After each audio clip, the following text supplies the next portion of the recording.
Hello hi welcome to ഇത് നല്ല comedy. ഞാൻ നിങ്ങളുടെ ഹോസ്റ്റ് മിസ്റ്റർ ദിഗംബരൻ. നിങ്ങളിപ്പോൾ കേട്ടുകൊണ്ടിരിക്കുന്നത് ഞങ്ങളുടെ മലയാളം പോഡ്കാസ്റ്റാണ്. സ്പോട്ടിഫൈയിൽ ഞങ്ങൾ കേട്ടുകൊണ്ടിരിക്കുന്ന എല്ലാവർക്കും താങ്ക് യു സോ മച്ച്. ഞങ്ങളിപ്പോൾ സ്പോട്ടിഫൈയിൽ മാത്രമല്ല Amazon music, Apple music, YouTube music, പിന്നെ pocket cast, caster F, Jio 7 അങ്ങനെ പല പ്ലാറ്റ്ഫോമുകളിൽ അവൈലബിൾ ആണ്. അവിടേക്ക് നിങ്ങൾക്ക് ഞങ്ങളെ ചെക്കൗട്ട് ചെയ്യാവുന്നതാണ്. കൂടാതെ ഞങ്ങളുടെ ഫേസ്ബുക്ക്, ഇൻസ്റ്റാഗ്രാം, ട്വിറ്റർ പേജുകൾ കൂടെ ഫോളോ ചെയ്യുക. അവിടെയൊക്കെ ഞങ്ങൾ ഷോർട്ട് ഫോമാറ്റിലുള്ള കോണ്ടൻറ്റ് അപ്ലോഡ് ചെയ്യാറുണ്ട്. ഇപ്പോൾ നമ്മൾ 1000 സബ്സ്ക്രൈബേഴ്സ് എന്നുള്ള ഗോളിലേക്ക് നീങ്ങിക്കൊണ്ടിരിക്കുകയാണ്. അപ്പോൾ നിങ്ങളുടെ വിലയേറിയ സബ്സ്ക്രിപ്ഷൻസ് ഞങ്ങൾക്ക് ആവശ്യമാണ്.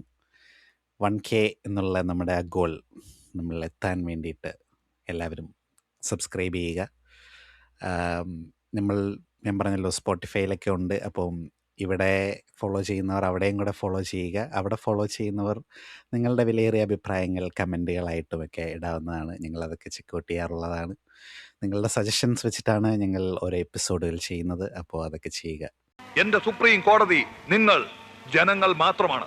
Yes, you are the omnipotent, omnipresent, divine court of eternal human justice. അപ്പോൾ നമ്മളിന്ന് വന്നിരിക്കുന്നത് As true citizens of India, it's our loyal pledge because the true Indian blood flows through our veins and Vande Mataram beats in our hearts. Yes, we are Indian. എന്ന് നമ്മുടെ captain Raju സ്രാവിൽ പറഞ്ഞതുപോലെ രാജ്യസ്നേഹം തുളുമ്പുന്ന ഒരു പടത്തിനെ കുറിച്ച് ചർച്ച ചെയ്യാൻ വേണ്ടിയിട്ടാണ്. പേട്രിയറ്റ് എന്ന സിനിമയെക്കുറിച്ചാണ് നമ്മൾ പറയാൻ പോകുന്നത്. അപ്പോൾ സ്പോയിലർ അലേർട്ട് ആദ്യമേ പറയുന്നതായിരിക്കും. നമ്മുടെ ഒരു ബ്രീഫായിട്ട് എന്താണ് നമ്മുടെ ഒരു അഭിപ്രായം എന്നുള്ളത് പറഞ്ഞതിന് ശേഷം ഫുൾ ഓൺ സ്പോയിലർ ഡിസ്കഷനാണിത്. അപ്പോൾ പടം കണ്ടിട്ടില്ലാത്തവരാണെങ്കിൽ നിങ്ങൾ പോയി കാണുക, അതിനുശേഷം വന്നിട്ട് ജോയിൻ ചെയ്യുക. അപ്പോൾ ഇതെല്ലാം പറഞ്ഞുകൊണ്ട് നമ്മൾ ഞങ്ങളുടെ ചാനലിലെ പേട്രിയറ്റുകളായ ശ്രീ UDC കുമാരി ആൻഡ് ചക്രപാണിനെ വെൽക്കം ചെയ്യുന്നു. Welcome to the show. Shri മതിയല്ലേ? അല്ല, എന്തൊരു കുഴപ്പമില്ലല്ലേ? Hi. Hi guys. Hi. Hey guys. ഞങ്ങൾക്ക് ഇച്ചിരി നാണമായിരുന്നു, അതുകൊണ്ട് ഞങ്ങൾ ഇച്ചിരി വരാൻ ലേറ്റ് ആയത്. തീർച്ചയായും, നോട്ട് തീർച്ചയായും. ടെക്നിക്കൽ അതെ, ഡിഫിക്കൽട്ടീസ്. ഒരു കാര്യം കൂടെ പറയാൻ കുമാരി എന്നെ ഓർമ്മിപ്പിച്ചു. അത് അയച്ചപ്പോൾ തന്നെ ഞാൻ കണ്ടു, പക്ഷെ ഞാനൊരു ഫ്ലോയിൽ പോയതുകൊണ്ട് പിന്നെ അങ്ങ് വിട്ടുപോയതാണ്. തീർച്ചയായും. അപ്പോൾ നമ്മൾ തീരുമാനിച്ചിരിക്കുന്നത് 100K സബ്സ്ക്രൈബേഴ്സ് ആയാൽ നമ്മൾ നമ്മുടെ ഫേസ് റിവീൽ ചെയ്യുമെന്നാണ്, അല്ലേ കുമാരി? തീർച്ചയായും. പിന്നെ അല്ലാണ്ട് 100K പിന്നെ റിവീൽ ചെയ്യാണ്ട് 100K നല്ല ഒരു 1K ആവാനായിട്ട് ഇവിടെ നോക്കിക്കൊണ്ടിരിക്കുകയാണ്. ഇപ്പോഴാണ് അവൻ്റെ 100K. അതുകൊണ്ട് ഞങ്ങൾ കോൺഫിഡൻസിൽ പറയുന്നത് ഉറപ്പായിട്ട് ഫേസ് റിവീൽ ചെയ്യും. ഒരു കാര്യം ചെയ്യാം, 100K യൂട്യൂബിലും 100K സ്പോട്ടിഫൈയിലും വരണം, എന്നാ ഞങ്ങള് ഫേസ് റിവീൽ ചെയ്യാം, അല്ലേ? അതെങ്ങനെ നന്നായിട്ടുണ്ട്. നല്ല മികച്ച ഒരു ഐഡിയ ആയിരുന്നു. തീർച്ചയായും. അപ്പോ coming back to the point, ആരെങ്കിലും ഒരാൾ സ്റ്റാർട്ട് ചെയ്തോളൂ. എന്താണ് തോന്നിയത്? ഞാനിത് കുറെ നേരമായിട്ട് സ്റ്റാർട്ട് ചെയ്യാൻ ശ്രമിക്കുന്നുണ്ട്, പക്ഷെ സ്റ്റാർട്ട് ചെയ്യാൻ ശ്രമിക്കുമ്പോൾ സ്റ്റാർട്ട് ആവുന്നില്ല എന്നുള്ളതാണ് പ്രശ്നം. അപ്പൊ ഞാൻ പടം കാണാൻ പോകുന്നതിന് മുന്നേ എന്താണ് ഈ പറഞ്ഞ പോലെ ഞങ്ങൾക്ക് ഫസ്റ്റ് ഷോ ഇറങ്ങുന്നതിന് മുന്നേ തന്നെ, അതായത് ഞങ്ങളുടെ ഇവിടുത്തെ ഷോ വരുന്നതിന് മുന്നേ തന്നെ നാട്ടിൽ ഷോ കണ്ട ആൾക്കാരെ ഇറങ്ങി നല്ല മികച്ച കമന്റ്സ് ഒക്കെ ഓൾറെഡി ഇട്ടായിരുന്നു. അപ്പൊ ഞാൻ ഇൻസ്റ്റഗ്രാം തുറന്നതും ആദ്യം തന്നെ ഞാനൊരു നല്ല സ്പോയിലറും കൊണ്ടാണ് തുടങ്ങിയത്. അപ്പം അതൊരു മികച്ച, ഞാൻ ദയവ് ചെയ്ത് ഞാനൊരു കാര്യം പറയാം, പ്രത്യേകിച്ച് ലാലേട്ടൻ ഫാൻ പേജിലാണ് ഇത് കണ്ടെന്നുള്ളതാണ് എന്നെ അത്ഭുതപ്പെടുത്തിയ കാര്യം.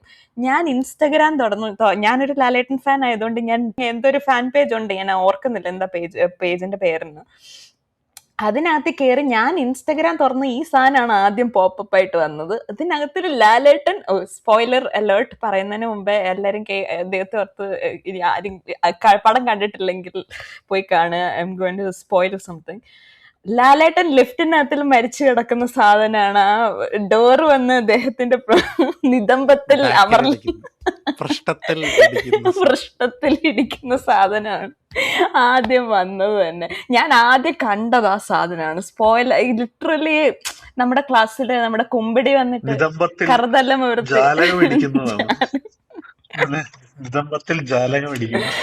അത് നമ്മുടെ ക്ലാസ്സിൽ കുമ്പിടി വന്നിട്ട് എന്നോട് എന്താണ് പൃഥ്വിരാജാണ് ഇസ്രയേലിലെ പ്രേതം എന്ന് പറഞ്ഞ പോലത്തെ അവസ്ഥയാണ് അത്. അത് ലാലേട്ടൻ ഫാൻ പേജിൽ ഫസ്റ്റ് ഷോ കഴിഞ്ഞിട്ട് ഈ ഫോട്ടോ എടുത്തിട്ടിരിക്കുക. അത് എന്ത് എന്ത് തരം മാനസികാവസ്ഥയാണെന്ന് അന്നേരം ഞാനിങ്ങനെ ആലോചിക്കുമായിരുന്നു. പടം ഇറങ്ങി ഫസ്റ്റ് ദിവസം കഴിഞ്ഞില്ല, ഫസ്റ്റ് ഷോ കഴിഞ്ഞ് ഇറങ്ങിയപ്പോൾ ആദ്യമായിട്ട് ചെയ്യുന്ന പ്രവൃത്തിയാണോ ഇത്? അത് എനിക്ക് എനിക്ക് എൻ്റെ ആ ഒരു എക്സ്പീരിയൻസിനെ അത് സ്പോയിൽ ചെയ്തു എന്ന് പറയുന്ന ഒരു അവസ്ഥയാണ്. ഞാൻ ഇൻസ്റ്റാഗ്രാമിൽ കയറാതെയായി ആ ഒരു പടം കാണുന്നിടം വരെ. കാരണം എന്തൊക്കെയാ അതിൻ്റെ ഇടയ്ക്കാണെങ്കിൽ അതിന്റെ താഴെ 2 കമന്റ് ചെയ്തിരിക്കുന്നത് 2 മമ്മൂക്ക ഉണ്ടെന്നൊക്കെ. എനിക്ക് വയ്യ. ഞാനിങ്ങനെ രണ്ട് ദൈവം, മമ്മൂക്കയോ? 2 മമ്മൂക്ക ഉണ്ട്, ഒരു മമ്മൂക്ക മറ്റേ മമ്മൂക്കനെ ആ റീപ്ലേസ്. അത് മറ്റേ എയർപോർട്ടില് കടത്തിക്കൊണ്ട് പോയല്ലേ, അതായിരിക്കും ഉദ്ദേശിച്ചത്. രണ്ട് മമ്മൂക്ക എനിക്കറിയാം. അവിടെയും കണ്ട് ഇവിടെയും കണ്ട്. നീയും കോയ ഞാനും കോയ 2 കോയയാണ്. അത് എനിക്ക് അറിഞ്ഞൂടെ ഇങ്ങനത്തെ കുറെ സാധനങ്ങൾ ഞാൻ കണ്ടായിരുന്നു. അപ്പൊ അതുകൊണ്ട് ദയവ് ചെയ്ത് ഇങ്ങനെ ഉപദ്രവിക്കാതിരിക്കുക. ഇൻസ്റ്റാഗ്രാമിൽ കയറി ഇങ്ങനത്തെ സ്പോയിലേഴ്സ് ഒക്കെ ഫാൻ പേജുകളിൽ ഇടാതിരിക്കുക. കാരണം ഇതൊക്കെ നമ്മൾ ഫോളോ ചെയ്യുന്ന പേജുകളാണ്. ഫസ്റ്റ് ഒക്കെ കണ്ടിട്ട് പോയിട്ട് ഫോട്ടോ എടുത്തിടുന്നത് ഇച്ചിരി ഒരു ക്രൂരമായ പ്രവൃത്തിയാണെന്ന് ഞാൻ പറയും. ഓക്കെ, അപ്പൊ എനിവേസ്, ഇപ്പം ഞാൻ പടം കാണാൻ പോകുന്നതിന് മുമ്പ് തന്നെ ലാലേട്ടൻ മരിക്കും എന്നുള്ള സത്യാവസ്ഥ ഞാൻ തിരിച്ചറിഞ്ഞിരുന്നു. അപ്പൊ അതുകൊണ്ട് എനിക്ക് ഇച്ചിരി എന്താണ് ഒരു ഒരു ഒരു ഓൾറെഡി എനിക്ക് അതിന്റെ ഒരു എങ്ങനെയാണ് ലാലേട്ടന്റെ ക്യാരക്ടറിന്റെ ഒരു ഗതി പോകുന്നതെന്ന് എനിക്ക് അറിയാമായിരുന്നു. ബട്ട് എനിക്ക് ആക്ച്വലി പടം വർക്ക് ചെയ്തു കേട്ടോ. എനിക്ക് ഫസ്റ്റ് ഹാഫ് കഴിഞ്ഞപ്പോൾ എന്നോട് നമ്മൾ ആക്ച്വലി ഇത് ഡിസ്കസ് ചെയ്ത സമയത്താണെങ്കിലും ചക്രപാണിയൊക്കെ പറയുന്നുണ്ടായിരുന്നല്ലോ, കുറെ റിവ്യൂവേഴ്സ് നെഗറ്റീവായിട്ടാണ് പറഞ്ഞത്, ഫേമസ് റിവ്യൂവേഴ്സ് ഒക്കെ വന്നിട്ട് നല്ല നെഗറ്റിവിറ്റി ആണെന്ന് പറയാം. അപ്പം നമ്മളെപ്പോഴും എല്ലാ പോഡ്കാസ്റ്റിലും പറയുന്ന പോലെ ഫസ്റ്റ് ഹാഫ് കഴിയുമ്പം ദിഗുവിന് മെസ്സേജ് അയക്കുന്ന ഒരു അവസ്ഥ എനിക്കുണ്ട്. അപ്പം ഞാൻ സോറി ടു ഇന്ററപ്റ്റ്. BR കേഴ്സ് ഭയങ്കരമായിട്ട് അടിക്കുമെന്ന് വിചാരിച്ചിരുന്ന പടമായിരുന്നു. പക്ഷെ അതിനെ ഒരുവിധം ഇത് എന്താ പറയുന്നത് അതിജീവിച്ചു. BR കേഴ്സ് എന്ന് പറഞ്ഞാൽ ഈ again for the people who doesn't know the context, Bharadwaj Rangan ഇടുന്ന ലിസ്റ്റിലെ പടങ്ങളെല്ലാം പൊട്ടും എന്നുള്ള ഒരു കേഴ്സ് എക്സിസ്റ്റ് ആന്റിസിപ്പേറ്റഡ് പടങ്ങൾ. BR കേഴ്സ് എന്നാണോ പറഞ്ഞത്? ഞാൻ ആലോചിക്കുക അതെന്തോ BR കർ എന്ന സാധനമാണെന്ന്. ഞാൻ ഇങ്ങനെ 2 സെക്കൻഡ് ഞാനും ആലോചിച്ചു. എന്റെ തലയിൽ ഇങ്ങനെ തീർന്ന് ബഫർ ചെയ്യുന്നിട്ട് BR കേഴ്സ്. ഓക്കെ, ഞാൻ BR കർ എന്നാണെന്ന് ആലോചിക്കായിരുന്നു. അംബേദ്കർ പോലത്തെ വല്ല അപ്പോ ഈ നാട്ടിലെ ബാക്കിയുള്ള റിവ്യൂവേഴ്സിനെ പോലെ തന്നെ വിവരമില്ലാത്ത 2 പേരുടെ കൂടെ പോഡ്കാസ്റ്റ് ചെയ്യാൻ കഴിഞ്ഞതിൽ എനിക്ക്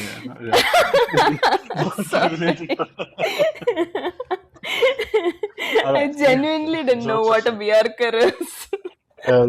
jokes aside, jokes aside, അപ്പം BR കേഴ്സിനെ അതിജീവിച്ചു ഈ പടം. അതെനിക്ക് പറയണമെന്ന് തോന്നിയത് എങ്ങനെ പറഞ്ഞപ്പോഴത്തേക്കും. കാരണം ഞാനും മോശം റിവ്യൂസ് എല്ലാം കണ്ടിട്ട് പോയതാ. പക്ഷെ എനിക്ക് എന്നാലൊരു ഡൗട്ട് ഉണ്ടായിരുന്നു, അത്രയും മോശമായിരിക്കും. So please continue. പുള്ളിക്ക് ഇഷ്ടപ്പെട്ടായിരുന്നു. BRന് ഇഷ്ടപ്പെട്ടു. BRന് ഇഷ്ടപ്പെട്ടു, വിശാൽ മേനോനും ഇഷ്ടപ്പെട്ടു, നമ്മുടെ ഹോളിവുഡ് റിപ്പോർട്ടർ സുധീഷ് പയ്യന്നൂരും. സോറി, നമ്മുടെ അല്ല ആക്ച്വലി ഉണ്ടല്ലോ ഈ കേഴ്സ് ഇതെങ്ങനെയാണ് വർക്ക് ചെയ്യുന്നത്? അദ്ദേഹം ഇടുന്ന ലിസ്റ്റിലുള്ള പടങ്ങൾ വിജയിക്കും എന്നുള്ളതാണോ അതോ വിജയിക്കാൻ ചാൻസ് ഉള്ള പടങ്ങളാണോ? എന്താണ് ആന്റിസിപ്പേറ്റഡ് ദുരന്തമായിരിക്കും. പുള്ളിയുടെ മോസ്റ്റ് ആന്റിസിപ്പേറ്റഡ് ലിസ്റ്റിൽ വന്നിരുന്നതാണ് ലിസ്റ്റ് മോസ്റ്റ് ആന്റിസിപ്പേറ്റഡ് ആണ്. Okay fine. അതായത് പുള്ളി ഓരോ വർഷത്തെ പുള്ളിയുടെ മോസ്റ്റ് ആന്റിസിപ്പേറ്റഡ് പടങ്ങൾ ഇടും. പിന്നെ എന്നെ പടങ്ങൾക്ക് വേണ്ടിയിട്ടാണ് ഞാൻ വെയിറ്റ് ചെയ്തിരിക്കുന്നത് എന്നുള്ളത്. അപ്പൊ ഈ വർഷത്തെ പടങ്ങളുടെ അകത്ത് പേട്രിയോട്ട് ഉണ്ടായിരുന്നു, LIK ഉണ്ടായിരുന്നു, പിന്നെ വേറെ ഏതാണ്ടൊക്കെ ഉണ്ടായിരുന്നു. LIK എന്തായാലും പുള്ളി സെറ്റ് ചെയ്തു, പുള്ളി എന്ത് വിജയിച്ചു. തീർച്ചയായും പുള്ളി എന്തായാലും വിചാരിച്ച പോലെ കേസ് ഏറ്റിട്ടുണ്ട്. ഈ ഇങ്ങനത്തെ കുറച്ച് കേസുകളൊക്കെ ഈ ഇൻഡസ്ട്രിയിലുണ്ട്. രാജമൗലി ശാപം എന്നൊക്കെ പറയുന്ന പോലെ മറ്റേ പുള്ളിയുടെ പടത്തിൽ വന്നിട്ട് പിന്നെ അടുത്ത പടങ്ങളിൽ അഭിനയിക്കുന്ന അവരുടെ അവസ്ഥകൾ. ഇപ്പൊ പ്രഭാസ്, NTR, രാംചരൺ അവരൊക്കെ നെക്സ്റ്റ് പടങ്ങളൊക്കെ വൻ ദുരന്തമായിരുന്നല്ലോ. അപ്പം അങ്ങനെ അതിനുശേഷം വലിയ ഹിറ്റുകളൊന്നും അങ്ങനെ എനിക്ക് പ്രഭാസിന് ചിലപ്പോൾ സലാർ ഉണ്ടായിരിക്കും. ശങ്കർ പടത്തിൽ അഭിനയിക്കുന്നവർക്കും അങ്ങനെയാണ്. സലാർ ഒരു ഹിറ്റ് ആയിരുന്നു ആക്ച്വലി. സലാർ ഹിറ്റ് ആയിരുന്നു. അല്ല, സലാർ ഹിറ്റ് ആയിരുന്നു, കൽക്കി ഹിറ്റ് ആയിരുന്നു. സലാറും കൽക്കിയൊക്കെ ഹിറ്റ് ആയിരുന്നു. ശരിയാണ്. ആകെ ഇച്ചിരി സ്ട്രഗിൾ ചെയ്ത മറ്റേ നമ്മുടെ ആദിപുരുഷും രാജാസാഹിബ് സ്ട്രഗിൾ ചെയ്തില്ലെങ്കിൽ രാജാസാഹിബ് അങ്ങനൊക്കെ സിനിമ ഉണ്ടായിരുന്നു. രാജാസാഹിബ് ഓർക്കുന്നില്ലേ? രാജാസാഹിബ് അയ്യോ നമ്മൾ കണ്ടതാ രാജാസാഹിബ് നമ്മൾ കണ്ട സിനിമയാണ്. ഓർക്കുന്നു. ഞാൻ കുമാരനെ കുത്തിയിരുത്തി കാണിച്ചായിരുന്നു OTT-ൽ വന്നപ്പോ. എന്തിന്റെ കേടായിരുന്നു എനിക്ക് പോയല്ലോ, കയ്യിന്ന് പോയില്ലേ? ഞാൻ ആക്ച്വലി നീ സലാർ എന്ന് പറഞ്ഞപ്പോ ഞാൻ സാഹോയാ ഓർത്തത്. അല്ല സാഹോ ഓക്കെ ഓക്കെ. സാഹോ വർക്കായി. കാരണം എന്താ പറഞ്ഞാ അത് എനിക്കിപ്പോ പേഴ്സണലി ഓജി ഇഷ്ടമാണ്. അതുപോലെ തന്നെ എനിക്ക് സാഹോയും കുഴപ്പമില്ലെന്നാണ് എനിക്ക് തോന്നിയത്. എന്റെ ദൈവമേ, ഓജി കണ്ടു തീർക്കാൻ ഞാൻ പെട്ട പാട് എനിക്ക് മാത്രമേ അറിഞ്ഞുള്ളൂ. ഓജസ് ഗംഭീരയുടെ ഓജി ആണെന്ന് അതാ മാത്രം പറയരുത്. ഓജസ് കമ്പനിയുടെ ആ ഓജി അല്ലേ നീ ഉദ്ദേശിച്ചത്? അതെ മൈ അതെ ഗോഡ്. ആ ഓജി എനിക്കിഷ്ടമാണ്. തന്നെ അവൻ ഉദ്ദേശിച്ചത്. അത് കണ്ടു തീർക്കാൻ. It work for me. എനിക്ക് ഓജി വർക്ക് ചെയ്തായിരുന്നു. ഓജിയുടെ സെക്കൻഡ് പാർട്ട് വരുന്നുണ്ട്. ഈ കട്ട വെയിറ്റിംഗ്. ബട്ട് വൈ നീ ബട്ട് ഉസ്താദ് വൈ ഭഗത് സിംഗ് ഒന്ന് ട്രൈ ചെയ്ത് നോക്കടാ. ഇത് ഞാനൊന്ന് ട്രൈ ഓജിയുടെ ചെയ്തായിരുന്നു. സ്പൂഫാണെന്ന് ഞാൻ കേട്ടായിരുന്നു. എനിക്ക് അത് കണ്ടിട്ട് 2 ദിവസം പനി പിടിച്ച് കിടന്നു. ഞാൻ ഈ വൃത്തികെട്ടവൻ എന്നെ പിടിച്ചിരുത്തി കാണിച്ചിട്ട് എനിക്ക് 2 ദിവസം ലിറ്ററലി പനിയായിരുന്നു. എനിക്ക് ഞാൻ പറഞ്ഞത് എനിക്ക് ഭയങ്കര പവൻ കല്യാൺ അഡ്മയറാണ്. പുള്ളിയുടെ ഓറ സ്ക്രീൻ പ്രസൻസ് ഒക്കെ ഭയങ്കര ഇഷ്ടമാണ്. അപ്പൊ അതുകൊണ്ട് ബട്ട് ഞാൻ വൈ നീ ബട്ട് വൈ ഹരിഹര വീരമല്ലു ഞാൻ പറയാം. പുള്ളിയുടെ എല്ലാരും കണ്ടിരിക്കേണ്ട പടങ്ങളാണ് ഹരിഹര വീരമല്ലു, ഇതിപ്പോ റീസെന്റ് ഇറങ്ങിയ ഉസ്താദ് ഭഗത് സിംഗ്, പിന്നെ മറ്റേ ഐറ്റം മറ്റേ അയ്യപ്പനും കോശിയുടെ ഭീംല നായക്. ഭീംല നായക് അയ്യോ മെയിനാണ്. ഈ ഒരു ട്രിലജി കണ്ടു കഴിഞ്ഞാൽ പിന്നെ നിങ്ങൾക്ക് ഏത് പടവും വർക്കാവുന്നുള്ളൂ. ഫാൻ ബോയ് ആവും. അതെ. ഗൈസ് പുള്ളിയുടെ ബദ്രി എന്ന് പറഞ്ഞ പടം നല്ലതാണ്. പിന്നെ ഒറിജിനൽ ബദ്രി പഞ്ച എന്നല്ല പുള്ളിയുടെ പഞ്ച നല്ലതാണ്. പുള്ളിയുടെ അങ്ങനത്തെ കുറച്ച് നല്ല പടങ്ങളൊക്കെ ആക്ച്വലി ഉണ്ട്. So he's got a screen presence. എനിക്ക് ഇഷ്ടമാണ് പുള്ളിയുടെ ഒരു ഓറ നല്ല പുള്ളി. എന്തോന്ന് ഏഹ് ഓറ അല്ലേ? ഓജിക്കത്ത് ഞാൻ ആലോചിക്കുന്നത് ദൈവമേ ഈ ഇനി കൊച്ചൻ വളർന്ന് അതിപ്പം വലുതായി അങ്ങേരായില്ലായിരുന്നെങ്കിലും. അതിപ്പോ ഓറ പോയതല്ലേ. ഓറ ഞാൻ പ്രാർത്ഥിച്ചു അവിടെ ഇപ്പോഴും ഇരുന്ന്. ഓറയ്ക്ക് കുഴപ്പമൊന്നുമില്ല. ഓജി സാജി ഇല്ല ഒരു കുഴപ്പമില്ല. അതവിടെ ഉണ്ട് അത് ഈ എവിടെയോ. സംഗിഫൈങ്ങിന്റെ ഒരു ഓറ ലോസ് ആ ആണെന്ന് എനിക്ക് തോന്നുന്നത്. അല്ല കാര്യം ഈ പുള്ളിയുടെ സംഗീതത്തിന്റെ PSG-യുടെ ഓറ എടുക്ക്. പക്ഷെ അത് ബാലയെ കേട്ടോ, നീ ആലോചിക്ക്. സംഗിഫൈ അല്ല എന്ത് കുങ്കിഫൈ ആണേലും പുള്ളിക്ക് അത് കേൾക്കില്ല. അല്ല ബാലയ്യ പുള്ളി ദേവുഡു വന്ന ദേവുഡുവിന് അതൊന്നും വർക്കാവില്ല. ഇവരൊക്കെ സാധാരണ മോർട്ടൽസ് പുള്ളി അല്ലേ. പവർ സ്റ്റാർ അല്ലേ? പുള്ളി പവർ സ്റ്റാർ. പവർ സ്റ്റാർ പുള്ളിക്ക് അത്രേ ഉള്ളൂ. ദേവുഡു അതാണ് ആയാലേ ഉള്ളൂ, മാസ് ഗോഡ് ആയാലേ ഉള്ളൂ ആ ഇതൊക്കെ വരുള്ളൂ. എനിക്ക് ബാലയ്ക്ക് എനിക്ക് ഓറ തോന്നിയത് ഡാക്കുവിന്റെ അകത്ത് മാത്രമേ ഉള്ളൂ. I am sorry. പോടാ. നമ്മള് നമ്മുടെ ഒരു സബ്സ്ക്രൈബറിനെ പറഞ്ഞ് വഞ്ചിച്ച് അഖണ്ഡ 2 കാണിച്ചത്. എന്നിട്ട് ആ അഖണ്ഡ 2 ഞങ്ങൾ കണ്ടായിരുന്നു റീസെന്റ്. അതിനകത്ത് വരെ പുള്ളിക്ക് ഓറയാണ്. ഇതിപ്പോ ഉണ്ടല്ലോ ഹെലികോപ്റ്റർ ഈ സീൻ. കാര്യം പറഞ്ഞു പുള്ളി ഇപ്പൊ ഓർക്കുന്നുണ്ടാവും. ചേട്ടാ പുള്ളി ഇത് കമന്റ് ചെയ്യണ്ടായിരുന്നു. ഉമ്മാര് ഇത് എല്ലാ എപ്പിസോഡിലും ഇരുന്ന് പറഞ്ഞു വെറുപ്പിക്കുകയാണല്ലോ എന്ന് ഓർക്കുന്നു. Okay let's come back to the point. അയ്യോ ശരി ടു പറഞ്ഞു നമ്മൾ പറഞ്ഞു എന്നായിരുന്നു പറഞ്ഞോണ്ടിരുന്നത്? ഞാൻ മറന്നു. ലാലേട്ടന്റെ സീൻ ഓൾറെഡി കണ്ടിട്ടാണ് നീ പോയത്. എന്നിട്ട് ഇത് ആക്ച്വലി ഷോർട്ട് ആയിട്ട് പറയണോ ലോങ് ആയിട്ട് പറയണോന്ന് ഇപ്പൊ എനിക്ക് കൺഫ്യൂഷൻ ആയി. ലോങ് കാരണം അല്ലേ 20 minutes ആയല്ലോ. അതുകൊണ്ട് എന്താണ് ലോങ് ആയിട്ട് അങ്ങ് പറഞ്ഞാൽ പോരെ. ഷോർട്ട് ആയിട്ട് പറയേണ്ട ആവശ്യമില്ലല്ലോ. അപ്പൊ തിയേറ്ററിൽ എക്സ്പീരിയൻസ് ചെയ്തത് എങ്ങനെയാന്ന് പറഞ്ഞു തുടങ്ങാം. അപ്പം ആക്ച്വലി വലിയ കുഴപ്പമൊന്നും ഇല്ലായിരുന്നു. അതായത് ആൾക്കാരൊക്കെ വലിയ അത്യാവശ്യം റെസ്പോൺസും ഒക്കെ ആയിരുന്നു. ലാലേട്ടൻ വന്നപ്പോഴൊക്കെ വിസിലടിക്കുന്നതും കൈയടിക്കുന്നതും ഒക്കെ ഉണ്ടായിരുന്നു. ബട്ട് ഫസ്റ്റ് ഹാഫ് കഴിഞ്ഞ് ഇറങ്ങിയപ്പം ആൾക്കാര് ഇങ്ങനെ ചിലരൊക്കെ ഇങ്ങനെ പറയുന്നുണ്ടായിരുന്നു പോരാ, എലവേഷൻ ഇല്ല, മാസ് സീൻസ് ഒന്നും ഇല്ല എന്നൊക്കെ പറയുന്നുണ്ടായിരുന്നു. അപ്പൊ ഞാനിങ്ങനെ ആലോചിച്ചു, ഇത് മാസ് പടം ഇവിടെ ആരും പറഞ്ഞില്ലല്ലോ എന്ന് ഞാൻ മനസ്സിലിങ്ങനെ ആലോചിച്ചായിരുന്നു. അത് ഇറങ്ങിപ്പോയ സമയത്താണെങ്കിൽ ആൾക്കാർ പറയുന്നുണ്ടായിരുന്നു ലാലേട്ടനെ വെറുതെ കൊണ്ടുവന്ന് പറ്റിച്ചു, ലാലേട്ടനെ പറഞ്ഞു പറ്റിച്ചതാണ് എന്നുള്ള രീതിയിൽ തിയേറ്ററിൽ നിന്ന് ഇറങ്ങി പോകുന്ന വഴിക്ക് ചതിച്ചതെന്നൊക്കെ ഉള്ള രീതിയിൽ ആ ഇന്റർവ്യൂലാണേലും നമ്മൾ കണ്ട ഇന്റർവ്യൂവിന്റെ പേരെന്നായിരുന്നു ഇവരെല്ലാരും കൂടെ ഉള്ള ലെജൻസ് ഹാങ് ഔട്ട്. അതിനകത്തിലാണേലും മമ്മൂക്ക പറയുന്നുണ്ടല്ലോ, അതായത് ഇതൊരു ഹീറോ ഡ്രിവൻ പടമൊന്നും അല്ല, this is A plot driven film എന്ന് പറയുന്നുണ്ടല്ലോ. അപ്പൊ പ്ലോട്ടിനാണ് ഇമ്പോർട്ടൻസ് എന്ന് ആദ്യം തൊട്ടേ അവർ പറഞ്ഞു. പിന്നെ ഒരു മാസ് പടം വന്ന് പ്രതീക്ഷിക്കേണ്ട കാര്യമില്ല. ഇത് കഴിഞ്ഞിട്ട് ഞാൻ വീട്ടിൽ വന്നിട്ടാണേലും റിവ്യൂസ് എടുത്ത് നോക്കിയ സമയത്ത് ഈ ഒരു റിവ്യൂവർ, പുള്ളി തമിഴിയൻ ആണോ എന്ന് എനിക്കറിയില്ല, അങ്ങനത്തെ ഒരു ഇംഗ്ലീഷ് റിവ്യൂവറാണ്, ഇംഗ്ലീഷിലാണ് റിവ്യൂ ഇട്ടിരിക്കുന്നത്. ബട്ട് എനിക്ക് തോന്നുന്നത് പുള്ളി തമിഴ്നാട്ടിൽ നിന്ന് പടം കണ്ട പോലത്തെ രീതിയിലാണ് പറഞ്ഞത്, എനിക്ക് ഫീൽ ചെയ്തത് പറഞ്ഞു കേട്ടപ്പം. അപ്പൊ പുള്ളി ഇങ്ങനെ പറയുന്നു, ഇപ്പൊ ഇതുപോലെ 2 വലിയ ലെജൻസ് ഒന്നിക്കുമ്പം നമ്മൾ പ്രതീക്ഷിക്കുന്ന കുറെ കാര്യങ്ങളുണ്ട്. അതിപ്പം ഇപ്പം കമൽഹാസൻ ആൻഡ് രജനീകാന്ത് ഒന്നിക്കുമ്പോൾ നമ്മൾ പ്രതീക്ഷിക്കുന്ന കാര്യം പോലെ തന്നെ ലാലേട്ടനും മമ്മൂക്കയും ഒന്നിക്കുമ്പോൾ പ്രതീക്ഷിക്കുന്ന ഒരു കാര്യമുണ്ട്. അതിപ്പോൾ നമ്മളൊരു വീട്ടിൽ വിരുന്നിന് പോയി കഴിഞ്ഞ് കഴിഞ്ഞാൽ എന്താ ബിരിയാണി പ്രതീക്ഷിച്ചുകൊണ്ടായിരിക്കുമല്ലോ നമ്മൾ പോകുന്നത്. അപ്പോൾ നമുക്ക് സൂഷി കിട്ടിക്കഴിഞ്ഞാൽ നമുക്ക് സന്തോഷം വരില്ലല്ലോ എന്നുള്ള രീതിയിൽ പുള്ളി റിവ്യൂ പറഞ്ഞു. പക്ഷെ എനിക്കത് ഭയങ്കര പേഴ്സണലി എനിക്ക് അതിനെ എന്താ പറയുക ഒട്ടും ആവിഷ്കാര സ്വാതന്ത്ര്യത്തിനെ ഭയങ്കരമായി പിടിച്ചു കെട്ടുന്ന ഒരു ഫീലിംഗ് ആണ് എനിക്ക് ഫീൽ ചെയ്തത്. Like why would you expect something like that from any film? അത് എന്തിനാ ആ സ്റ്റാർ വാല്യൂ വെച്ച് നോക്കുന്ന? ഞാനൊരു ലാലേട്ടൻ ഫാനാണ്. I was fine with what Lalettan had to do in this film. I was fine with him dying on screen. I was fine with whatever he had to do. അത് എല്ലാം ലാലേട്ടൻ sorry to interrupt, എന്നാലും പറയാം. ഇപ്പൊ എനിക്കും തോന്നിയ ഒരു point ഞാൻ ഇപ്പൊ പറയല് മറന്നു. ഇപ്പം ഈ ഒന്നത്തെ കാര്യം, ആൾക്കാരുടെ ഒരു മൈൻഡ് സെറ്റ് ഉണ്ട്, ഈ ക്യാമിയോസ് എല്ലാം മാസ് ആയിരിക്കും എന്നുള്ള ആ ഒരു ആ ഒരു സംഭവമാണ് പ്രശ്നം. ഇപ്പൊ നമ്മളൊരു ഹോളിവുഡ് പടം എടുക്കുന്ന സമയത്ത് ഇതൊന്നും ആരും മൈൻഡ് പോലും ചെയ്യുന്നില്ല. ഇപ്പം ഈ പടത്തിന്റെ അകത്താണല്ലോ മമ്മൂക്കയുടെ ഈ പറയുന്ന ഇൻട്രൊഡക്ഷൻ സീൻ ഒക്കെ it's very subtle, very subtle. ഈ ഇപ്പം നമ്മുടെ എന്തിരന്റെ അകത്ത് ഇപ്പം രജനീകാന്തിനെ ഇൻട്രൊഡ്യൂസ് ചെയ്യുന്ന സീനുണ്ട്. ഇറ്റ്സ് വെരി സട്ടിൽ, ഒന്നുമില്ല, ഒരു മാസ് എലിവേഷനോ ഒന്നുമില്ല. സോ ആൾക്കാര് ഈ ഒരു സെറ്റ് ഓഫ് ഓഡിയൻസ് പ്രതീക്ഷിക്കുന്ന എന്തെന്ന് വെച്ചാല് ക്യാമിയോ എന്ന് പറഞ്ഞ ഉടനെ അങ്ങ് മാസ് അല്ലെങ്കിൽ പുള്ളി അങ്ങനെ എന്തെങ്കിലും ചെയ്യാൻ പറ്റുമോ? പക്ഷെ ഇതിന്റെ അകത്ത് അവര് തന്നെ പറയുന്നുണ്ട്, ഹീസ് ജസ്റ്റ് അനദർ ക്യാരക്ടർ, ഒരു എക്സ്റ്റെൻഡഡ് ക്യാരക്ടറാ. ഇപ്പം ഇതിന്റെ ഒരു ഇമ്പാക്ട് ശരിക്കും വരുമായിരുന്നു. ഇത് ഞാൻ ഒരു ഫ്രണ്ടുമായിട്ട് സംസാരിച്ചപ്പം വേണമെങ്കിൽ ഇവർക്ക് എന്ത് ചെയ്യാമായിരുന്നു എന്ന് വെച്ചാല് ഇതിന്റെ അകത്ത് മോഹൻലാൽ ഉണ്ടെന്നുള്ളത് പറയാതിരിക്കാമായിരുന്നു, അല്ലെ?